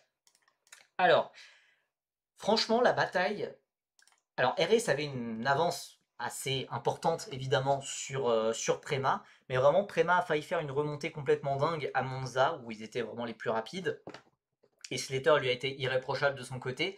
Mais le truc c'est que voilà, il y avait tellement d'avance que Prema devait scorer avec plusieurs voitures. Et voilà, Prema a failli tout gâché, a vraiment failli gâcher la fête. Et je parle pas forcément en termes de performance sportive, que Prema ou que RAce soit champion. Voilà, moi je préfère RAce puisque bah voilà, déjà il y a un pilote français, c'est une équipe française, voilà, il y a plein de gens que j'aime bien là-bas. Mais là, Prema, même s'ils ont un team principal français, je l'ai appris, ils ont Tristan Gomandi, ancien pilote français en team principal. Euh, C'était pas beau, c'était vraiment pas beau dimanche. On remet un petit peu dans le contexte, Jack Beaton, pilote australien, pilote Prema, ne devait pas prendre part à la journée de dimanche parce qu'il devait prendre son avion pour aller en Indy Next, pour aller tester en Indy Next. Et voilà, il ne devait pas prendre part à la deuxième séance de qualification et à la deuxième course. Et globalement, Préma, visiblement, lui a dit, bah non, tu fais la deuxième qualif, tu fais la deuxième qualif, et ton objectif, abattre l'ennemi. Et globalement, le but c'était de gêner les Préma, de gêner les Air Ace, pardon, chose qu'il a réussi. La preuve, il a eu 5 places de pénalité, 5 places de pénalité qui n'ont aucune conséquence, vu que bah, Beaton, il ne prenait pas le départ à la course, vu qu'il prenait son vol pour aller aux États-Unis. C'est pas beau. C'est pas beau, c'est pas classe. C'est pas classe. Donc, en plus, il y avait une petite sortie de piste de Freddy Slater. Slater qui est ressorti entre les RS, qui les a gênés, mais je pense pas que ça soit volontaire, parce qu'une sortie de piste à Ascari, je pense pas que tu fasses exprès dans le but de gêner les voitures derrière. C'est un peu trop. Non. Je sais que Slater est très talentueux, mais quand même, voilà, faut pas exagérer. Donc voilà, c'était pas très classe. Et vraiment, après les qualifications, avant le départ de la course, on pouvait vraiment se dire que ça allait marcher cette stratégie de Préma, puisque les RS du coup n'avaient pas eu un seul tour clair. Il n'y avait aucune RS dans le top 10 et il y avait les trois Préma dans le top 8, puisqu'il y avait aussi Rachid Aldairi dans le top 8. Euh, C'était pas beau quoi. Même Briator Prime n'aurait jamais donné ses ordres. Ouais, je sais pas. Bon, non, moi franchement, je sais pas. Donc, fort heureusement, dès le premier tour, tout s'est réglé vu que Rachid Al-Daïri a complètement manqué son freinage au T4 et a envoyé, je sais plus qui en tête à queue, je me rappelle plus, mais en tout cas, il a été jugé fautif de l'action. Donc, voilà, Al-Daïri était derrière les RS et à partir de là, c'était trop compliqué. Genre, il fallait que Slater gagne et que Al-Daïri remonte dans le top 6 et que aucune RS marque des points. Bref, c'était foutu et les RS ont réussi à finir dans les points. Enzo Dellini d'ailleurs a fait une très très belle course où il est sorti 2 fois et enfin, il arrive à faire des très belles remontées et il se fait sortir plusieurs fois. Donc au final c'est pour ça qu'il a aussi peu de points à la fin de ce week-end. Euh, voilà.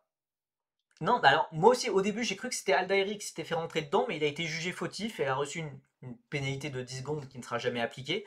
Mais non, Aldairi a bien été jugé fautif de l'incident. Ça m'a surpris aussi, j'ai pas revu les images pour être honnête, mais les commissaires l'ont jugé fautif. Donc voilà, j'en sais pas forcément plus.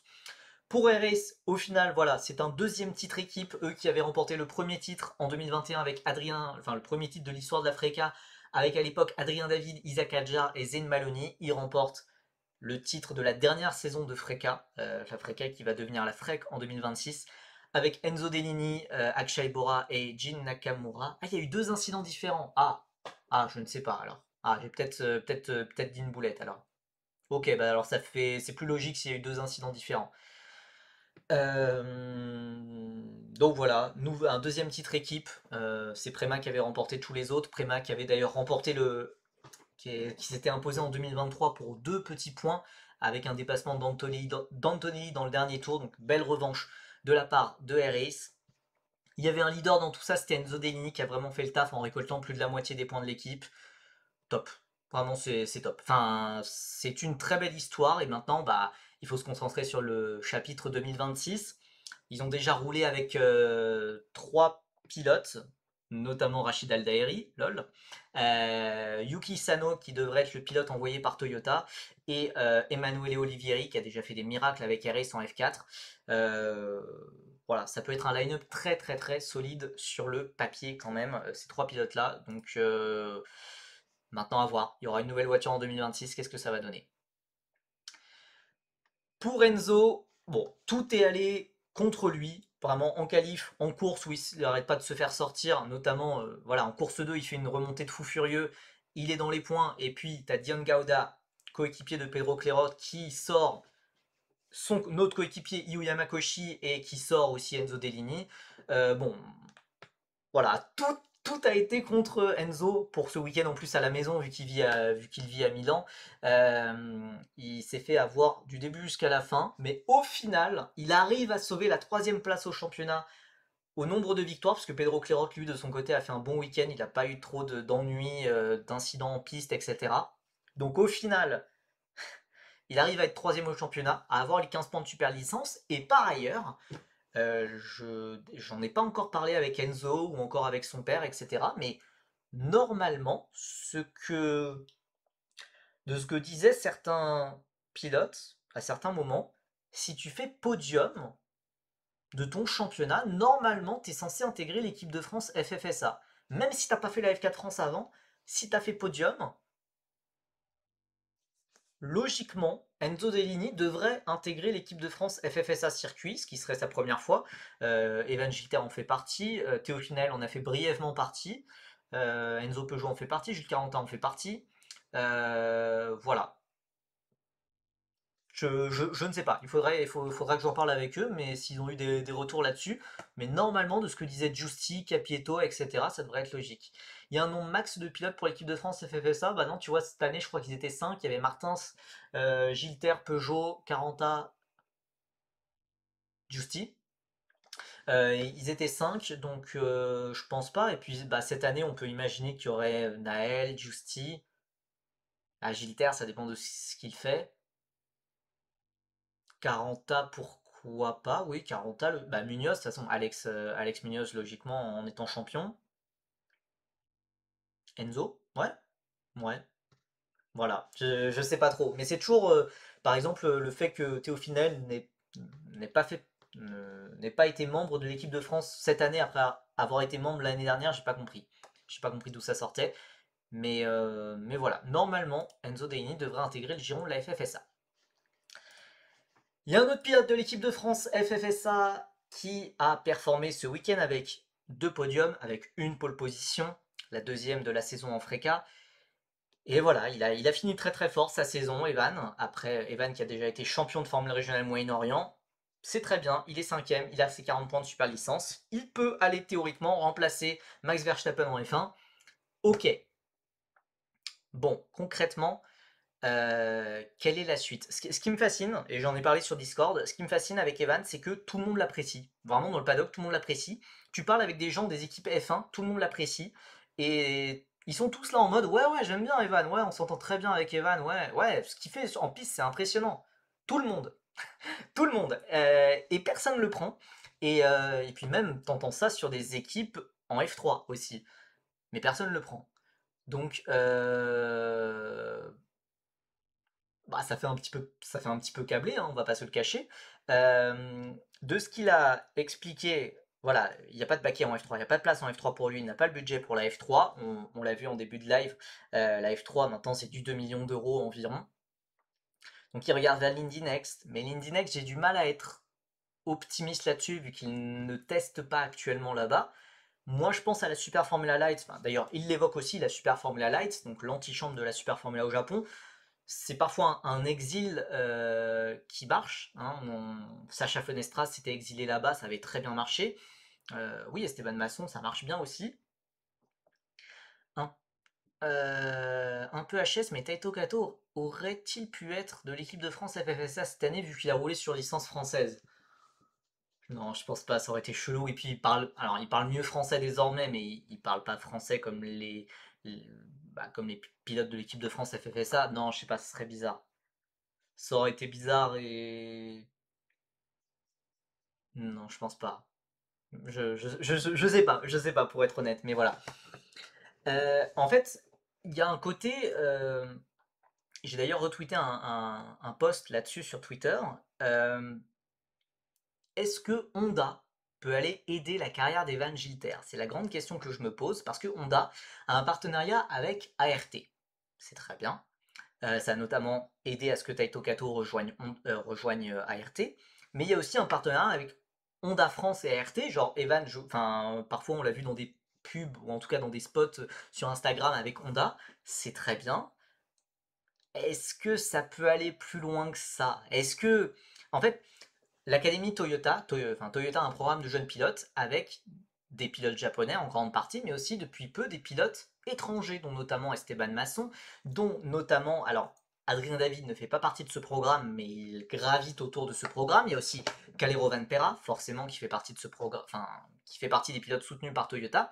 Mais Honda, pour le moment, n'a toujours soutenu que des pilotes japonais. Et ce que disait le tweet que vous pouvez retrouver sur mon compte Twitter, c'est est-ce que justement, ça serait pas profitable pour tout le monde que Honda soutienne Evan, qui est abandonné de toutes les équipes F1, et qu'il pourrait aussi, que Evan pourrait aussi donner des choses différentes, des choses nouvelles aux pilotes Honda pour progresser, pour mettre de la lumière aussi sur le championnat de Super Formula Light, etc. C'est tout ce que j'espère. Moi, voilà, c'est mon espoir, c'est que Honda s'implique dans la carrière d'Evan, mais je sais pas à quel point c'est crédible parce que c'est vrai qu'à l'heure actuelle, Honda n'a soutenu que des pilotes japonais. Voilà. Pour le reste, j'ai pas plus d'informations sur Evan et j'espère que ça va bien se passer et qu'il va trouver il va trouver quelque chose, un volant à la hauteur de son talent. Si c'est une Lindy Next, c'est très bien. Si c'est de la Super Formula Light, c'est très bien. Même si c'est de l'USF Pro 2000, donc qui est la troisième division de l'IndyCar, je pourrais à la rigueur m'en contenter. Et bah, si c'est pas ça, voilà, le plan B qui est annoncé, c'est de l'endurance. Maintenant, de l'endurance, où ça? Faut voir quelles opportunités il peut avoir, quel volant, dans quelle catégorie, LMP2, LMP3, etc. C'est pas possible qu'il n'ait rien, ce serait cruel. Alors, de toute façon, il n'aura jamais rien. Voilà, son papa est propriétaire d'une équipe de Fun Cup, mais maintenant, voilà, la Fun Cup, c'est pas vraiment un championnat très. C'est plus pour le fun, comme son nom l'indique, qu'autre chose. Non, voilà, il faudrait de toute façon un championnat professionnel. Voilà, il faut un véritable championnat à la hauteur du talent d'Evan. Tout le monde est unanime là-dessus. De la F1 à la FRECA, tout le monde est d'accord là-dessus sur Evan. Ouais, on va espérer que on va espérer que les choses aillent dans la bonne direction. Voilà, l'espoir que j'ai, c'est avec Honda, mais, mais voilà, j'ai aucune information là-dessus et voilà. J'espère que voilà, ouais, comme un Sacha Fenestras, comme il y a d'autres pilotes, bah, Pierre Gasly, même qui s'est exilé au Japon un moment, mais bien après dans sa carrière, après la GP2, voilà, aller au Japon, ça peut marcher, hein. Pourquoi les équipes de F1 le prennent pas alors? Je sais pas exactement. Alors, il y a certaines académies qui marchent avec, enfin, où c'est les pilotes qui amènent de l'argent. Et ce qui est un petit peu bête, c'est pour moi ça perd un petit peu de son principe. Pour moi, les vraies académies, c'est les équipes qui soutiennent des jeunes pilotes. C'est très bien. C'est mieux comme ça. On a ça en partie. Alors maintenant, ça n'existe plus. Les académies qui financent à 100% les saisons de pilotes. Maintenant, c'est plus du 30%, du 50% à la rigueur, si tu as un bon deal. Mais voilà, Red Bull, Williams, ça va dans cette catégorie-là. Mercedes, pour quelques pilotes, ça peut aller dans cette catégorie-là. Euh, donc, je, je- je pense que malheureusement, pour Evan, dans Red Bull, dans Williams, il y a déjà des pilotes qui sont considérés peut-être comme plus jeunes, comme peut-être plus, plus près, enfin plus proches de la F1 et plus jeunes, donc peut-être avec de, plus de potentiel pour s'améliorer, etc. Euh, Je, ouais, je pense. Par exemple, Red Bull, par exemple, qui a un Mattia Colnaghi, qui a du Ernesto Rivera, qui a du Jules Caranta, qui est déjà né en 2008 et qui va monter en F3. Est-ce que c'est juste ça? Je sais pas vraiment. Je sais pas vraiment. Est-ce que des équipes payent à 100% s'ils sont sûrs du talent d'un pilote, genre un Antonelli? Oui, bah oui, un Antonelli. Alors je sais pas. Je ne sais pas, pour être honnête. Mais je pense que quand même Mercedes le finançait très très très beaucoup. Beaucoup. Euh, maintenant, actuellement, est-ce qu'il y a des pilotes qui sont financés à 100% par une équipe? J'ai du mal à voir là comme ça. J'ai du mal à voir. Pour Slater, hyper riche, Audi lui paiera quand même sa saison de F2. Oh, oh, non, je pense pas, hein. Et franchement, non, non, non. Slater, non, ça serait étonnant que Audi lui paye une saison de F2. Je pense que Slater, voilà, il peut le faire lui-même, sa saison de F2. Ou alors il a super bien négocié son contrat avec Audi et Audi lui paye tout, mais il n'a pas besoin de ça. Il n'a pas besoin de ça. Si seulement on avait une équipe française en F1. Ah, si seulement. Si seulement. Ouais. Ah, Browning, ah, c'est vrai. Browning, c'est pas un pilote avec du budget. Il a très peu de budget, hein, Browning. Euh, je pense pas que ça doit être du 100%, tu vois. Mais ouais, Browning, pourquoi pas. Hmm. Ouais, Browning qui devrait devenir réserviste d'ailleurs, ouais. À la limite, si Audi a quelques problèmes d'argent, peut-être que Slater sortira un peu de thunes pour les aider. Ouais, c'est plutôt dans cette direction-là.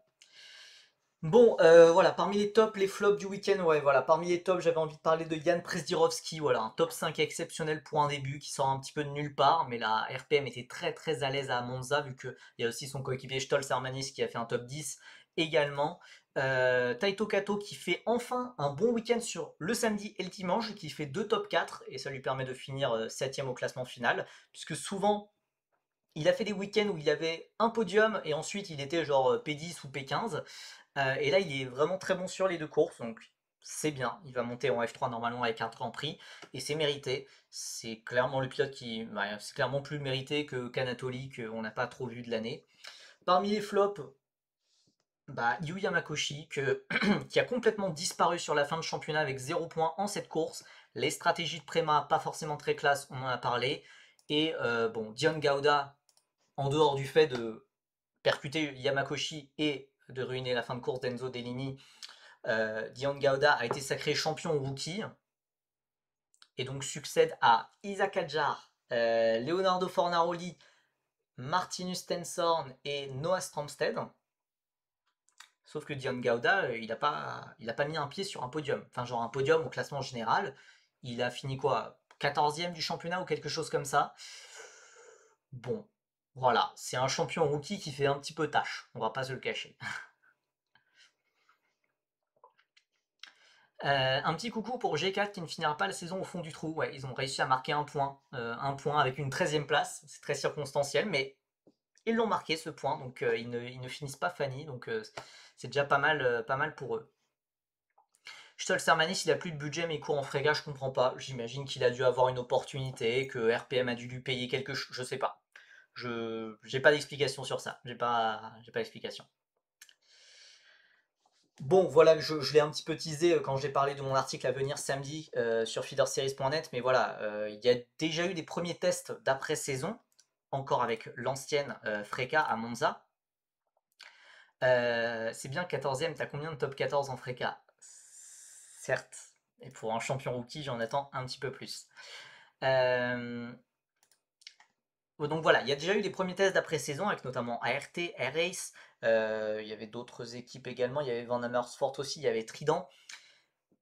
Donc je m'attendais à avoir une liste avec plein de surprises, puisque voilà, il y a des pilotes, enfin les pilotes de F4 France, notamment les jeunes espoirs français, m'ont tous dit, bah ouais, je vais en Freak ou je vais en Eurocup 3, mais je m'attendais à avoir des noms. Et là, je vois, il n'y a aucun français. Le seul français, c'est Jules Caranta, qui a déjà une saison en Eurocup 3, euh, et qui est là chez Hard Grand Prix. En plus, Jules Caranta, d'ailleurs, on n'en a pas parlé, mais Jules Caranta qui a aussi testé en LMP3 lors du Rookie Test en European Le Mans Series, où ça s'est très bien passé. Voilà, il a testé avec Hard Grand Prix, avec Gabriel Gomez et Kabir Anourag. Je sais pas trop quoi en penser. Et surtout, les chronos, on va pas trop s'apesantir dessus.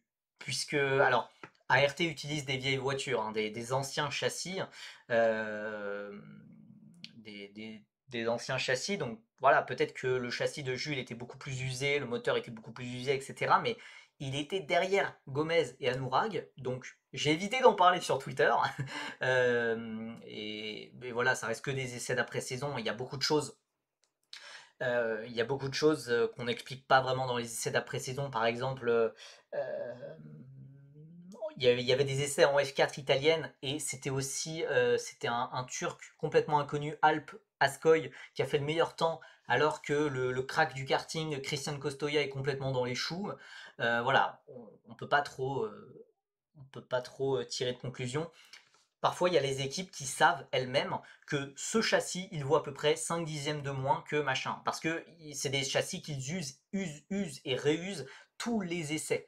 À chaque essai. Tout comme Eris qui utilise encore les voitures d'Isaac Adjar, d'Adrien David surtout. Mais ouais, d'Isaac Adjar, il l'utilise encore.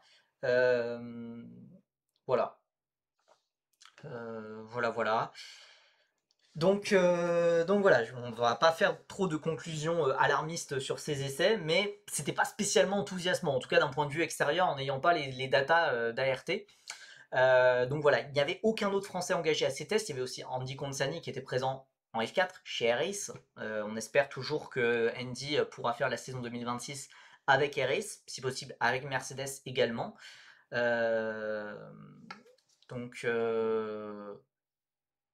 donc voilà, j'étais déçu. Franchement, j'étais déçu parce que souvent les premiers essais après la fin de saison, c'est là où on a plein de révélations, où on a enfin, ouais, voilà, on a plein de révélations. Tiens, il y a Isaac Adjar qui teste avec RS, il y a Owen Tongavelu qui teste avec G4, ouais, enfin, t'as plein de révélations dans tous les sens, et bah là, il n'y en avait pas vraiment. Donc j'espère en avoir plus, peut-être après Macao, je pense, côté Alex, Munoz, côté Jules Roussel, Ryan Carity, etc.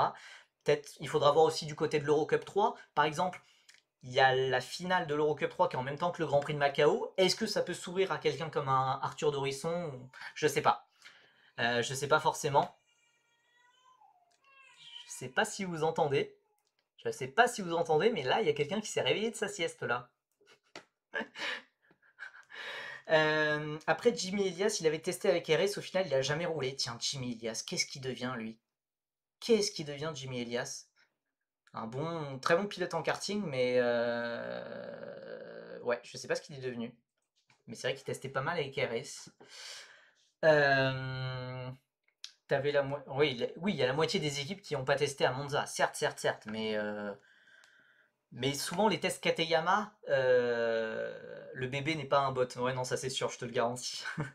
Ouais, mais souvent les tests Kateyama, c'est ceux où il y a le plus de monde et c'est aussi les plus accessibles d'un point de vue extérieur, puisqu'il y a un live timing toujours disponible, il y a plein de choses, plein de choses vraiment disponibles assez facilement. Donc voilà, on va attendre les prochains tests et voir s'il y a des noms qui pop de manière random. Donc voilà, aussi les débats entre Freck et Eurocup 3, entre la Tatus T326 qui a été testée pendant l'été par Lorenzo Colombo, par Marta Garcia notamment, la Dallara 326 qui sera introduite en Eurocup 3, qui nous vient de l'Euroformula Open et qui est une voiture avec beaucoup, beaucoup de compliments de part et d'autre. Chaque championnat a ses arguments, chaque championnat a ses avantages, ses désavantages. Certains sont peut-être plus chers que d'autres. Voilà, il y aura un article à venir sur samedi, plus côté Tatus, plus côté Formule régionale européenne, et voilà, vous me direz ce que vous en pensez. Euh, Non, je l'ai pas mise devant une course de F2, je suis pas cruel à ce point quand même. Un petit mot sur la F4 italienne, l'Euro 4, qui Nakamura Berta a été sacré champion dans les deux catégories. Je ne vais pas revenir complètement sur tous les championnats. Juste voilà, côté pour Andy Consani, il y a eu quand même une vraie progression que j'ai notée sur les deux derniers week-ends où il était de plus en plus le pilote RS dominant en qualif, en course. Il y a vraiment une dynamique positive que j'espère qu'il pourra continuer à avoir en 2026, toujours avec RS. Euh,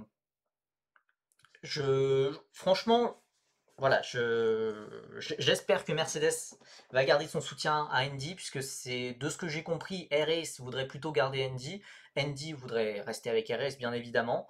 Maintenant, c'est est-ce qu'il y a Mercedes dans l'équation? Ça faciliterait beaucoup les choses, comme Andy nous l'a rappelé dans son post LinkedIn. Mais voilà, on va espérer que Andy sera toujours avec Mercedes, en tout cas toujours avec RS à minima l'an prochain. Quand elle va vouloir regarder des dessins animés dans quelques années, qu'elle va voir Papa Percy regarder la F4 tchèque à la place.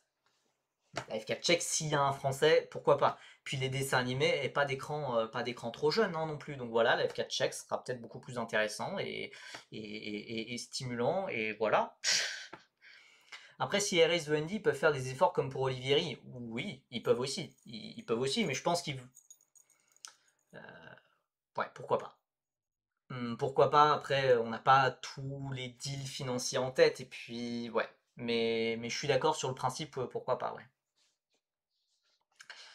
Allez, on s'approche de la fin du live, j'avais envie de parler puisque ça me tenait à cœur, notamment parce qu'il y a le karting, un grand week-end de karting aussi avec la Yame World Final.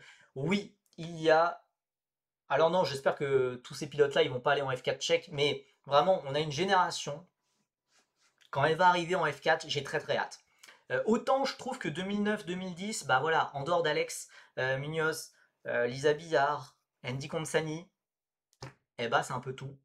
Pour 2009-2010, alors qu'on avait bien mangé les années précédentes, hein, quand même, on avait Enzo Dellini, Jules Caranta, Louis Iglesias, Raphaël Perard, enfin voilà, tous ces pilotes-là de 2008, en 2007, alors il y avait que Théophile, je crois, grosso modo. Mais en 2006, on avait plein de pilotes de Capieto, on avait Giusti, on avait Véron, on avait bah, même Jules Roussel, c'est en 2006, on avait Gilter, plein de pilotes. Et là, 2011, bah, c'est peut-être une année comme ça, où il y a d'énormes talents. Voilà, Matteo Rival, c'est peut-être celui le plus médiatique, en quelque sorte, vu qu'il a été champion de France FFSA Junior cette année. Il a fait aussi ses premiers tests. Merci à Jason Delahaye, d'ailleurs, ou Jason Delahaye, je ne sais pas comment on le dit, pour cette photo qu'il a eue en scred de son test en Formule 4, sa première journée de test avec la FFSA au Mans. Voilà, chacun de ces week-ends, tu te dis, purée, il y a toujours un moment où tu te dis, waouh, qu'est-ce qu'il est bon, quelle que soit la catégorie, que ça soit en junior, que ça soit voilà, en X30 junior qu'il a découvert lors du week-end précédent, non, il y a 2 semaines à la Yamé Eurocup. Il a été deuxième, il a frôlé la victoire en 34 millième de seconde alors qu'il découvrait la catégorie. C'était extrêmement solide. Il va passer en Oka à partir donc avec les grands. Il va rejoindre la catégorie des grands avec Tony Kart dès la fin d'année. Donc j'ai très hâte de voir ce que ça va donner. Il y a aussi Louis Baziret, qui est un pilote dont j'ai pas vraiment beaucoup parlé, mais sur Twitter. Mais Louis Baziret, très bon, qui a été troisième de la IM Eurocup justement, qui va passer en X30 senior. Donc là aussi, il va passer avec les grands l'an prochain avec la Victory Lane de la famille de Victor Martins.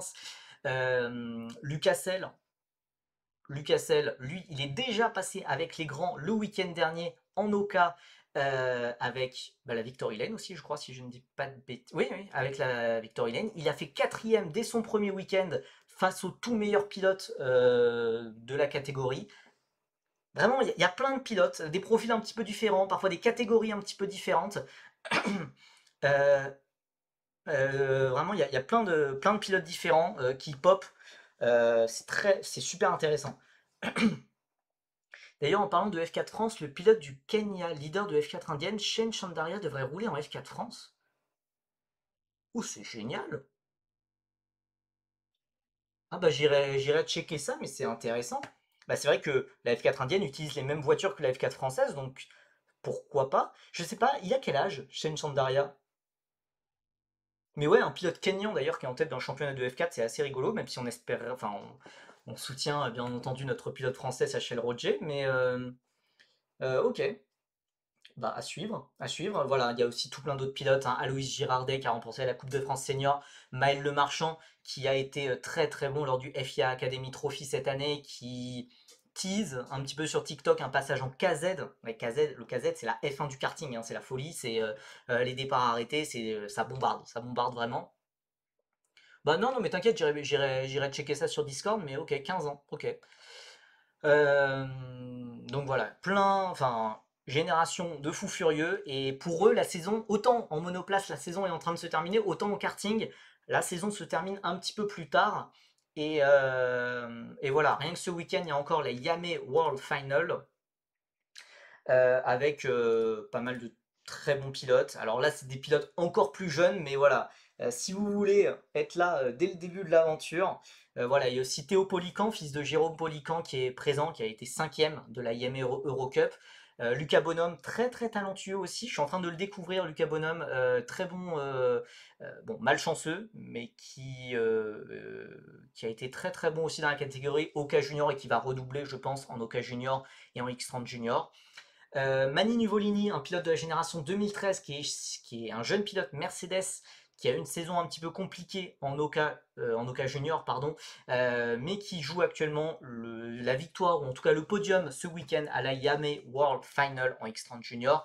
Et mon petit chouchou de la génération 2014, c'est Charles Ural, ici présent à l'image, qui a donc 11 ans, ça picote, hein, ça picote, et qui joue aussi la victoire, qui a claqué la pole à la Yame World Final, donc au mondial des moteurs Yame, et qui, voilà, en 2014, il y a aussi une super génération, Mathis Brageau, Mike Ménard, ces trois-là, avec Charles Ural, qui a été champion de France Mini 60 devant Mike Ménard. Ces trois-là, franchement, on entend pas mal parler, beaucoup d'eux déjà. Euh, ouais, j'aime bien, j'aime bien. Vraiment, je suis en train de... évidemment, là, on parle de pilotes qui sont plus proches en âge de ma fille que de moi, mais 'fin, je suis en train de vraiment comprendre la hype autour du karting. C'est vrai que c'est assez intéressant à suivre et ce qui est sympa, c'est que ça fait vraiment des fils rouges sur une journée. Genre là, par exemple, je suis en congé paternité, et bah, par exemple, il y a la Yame World Final, il y a des courses tout le temps.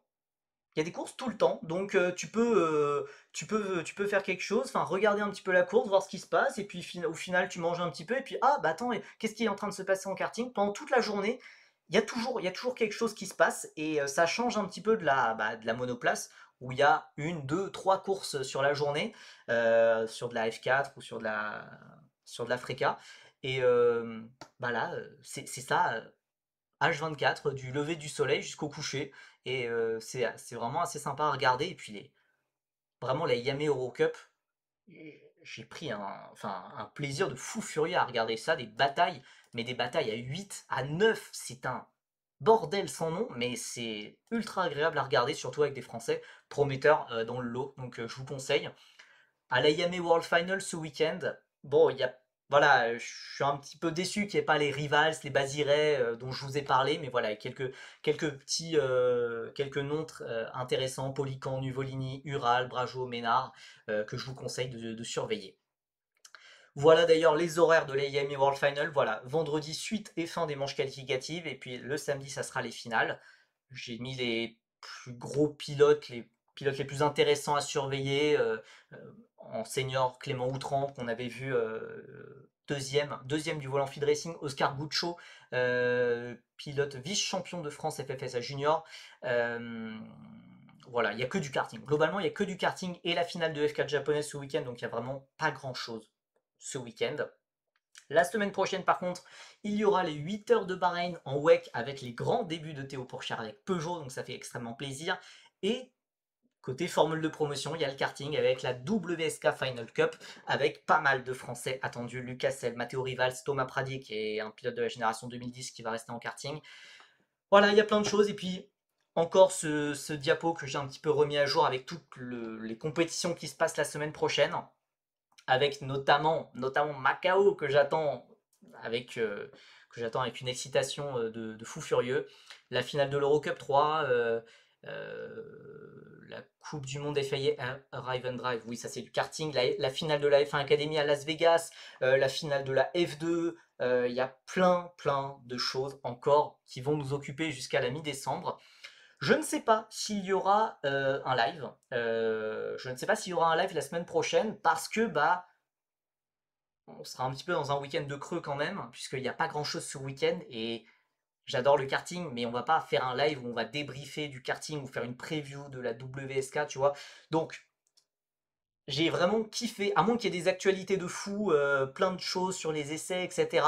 Je ne pense pas qu'on va faire un live forcément la semaine prochaine, mais c'était trop chouette d'avoir pu refaire un petit live, parler de plein de choses.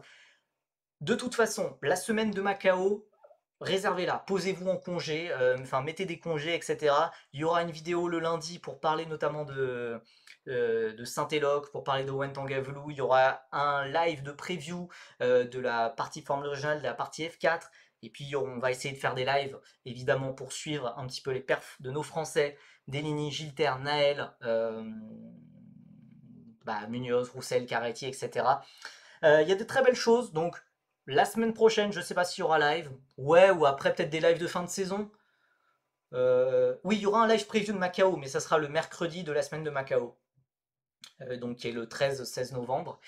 Live où on rank la saison de chaque pilote en F4, Freca, F3, F2. Alors, ça serait peut-être un peu long, mais ouais, ou peut-être un truc que focus sur les Français, ou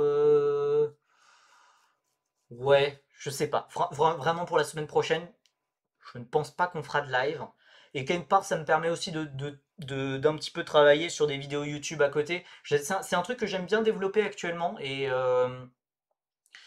puisque par exemple, le format que j'ai fait avec Colton Herta, j'ai bien aimé le faire. Et les formats assez courts pour un petit peu expliquer plein de choses. J'aime bien ça. Et voilà, je vais essayer de faire plus de vidéos YouTube. Et puis voilà, écoutez, merci beaucoup d'avoir été aussi nombreux. Ma voix commence. J'ai plus l'habitude. J'ai plus l'habitude de faire des lives aussi longs parce que ma voix elle commence à se casser. Donc merci beaucoup d'avoir été aussi nombreux pour mon retour, d'avoir aussi été nombreux dans le chat pour parler, pour discuter, voilà, de toutes les choses qui se sont déroulées durant ce mois d'octobre. Et voilà. Je vous dis à très bientôt. Merci beaucoup d'avoir été aussi nombreux. N'hésitez pas, encore une fois, à aller acheter ce merveilleux auto hebdo et à aller consulter les pages 58 et 59 pour mon dernier article avec Raphaël Perra et Eric et Larry. N'hésitez pas à aller suivre notamment le site Feeder Series, notamment où il va y avoir un nouvel article avec Tatus qui sortira samedi, notamment concernant la nouvelle voiture de la FREC, un article qui sortira lundi concernant l'interview avec Théo Pourchère qu'on avait faite en août, je crois, si je ne dis pas de bêtises. Et voilà, n'hésitez pas à me suivre sur Twitter, sur Insta, sur YouTube, sur TikTok, sur Blue Sky et un petit peu partout, sur LinkedIn. N'hésitez pas à rejoindre le Discord. Merci beaucoup d'avoir été aussi nombreux sur ce live. Je suis très heureux d'être de retour et je vous dis à très bientôt. Bye bye.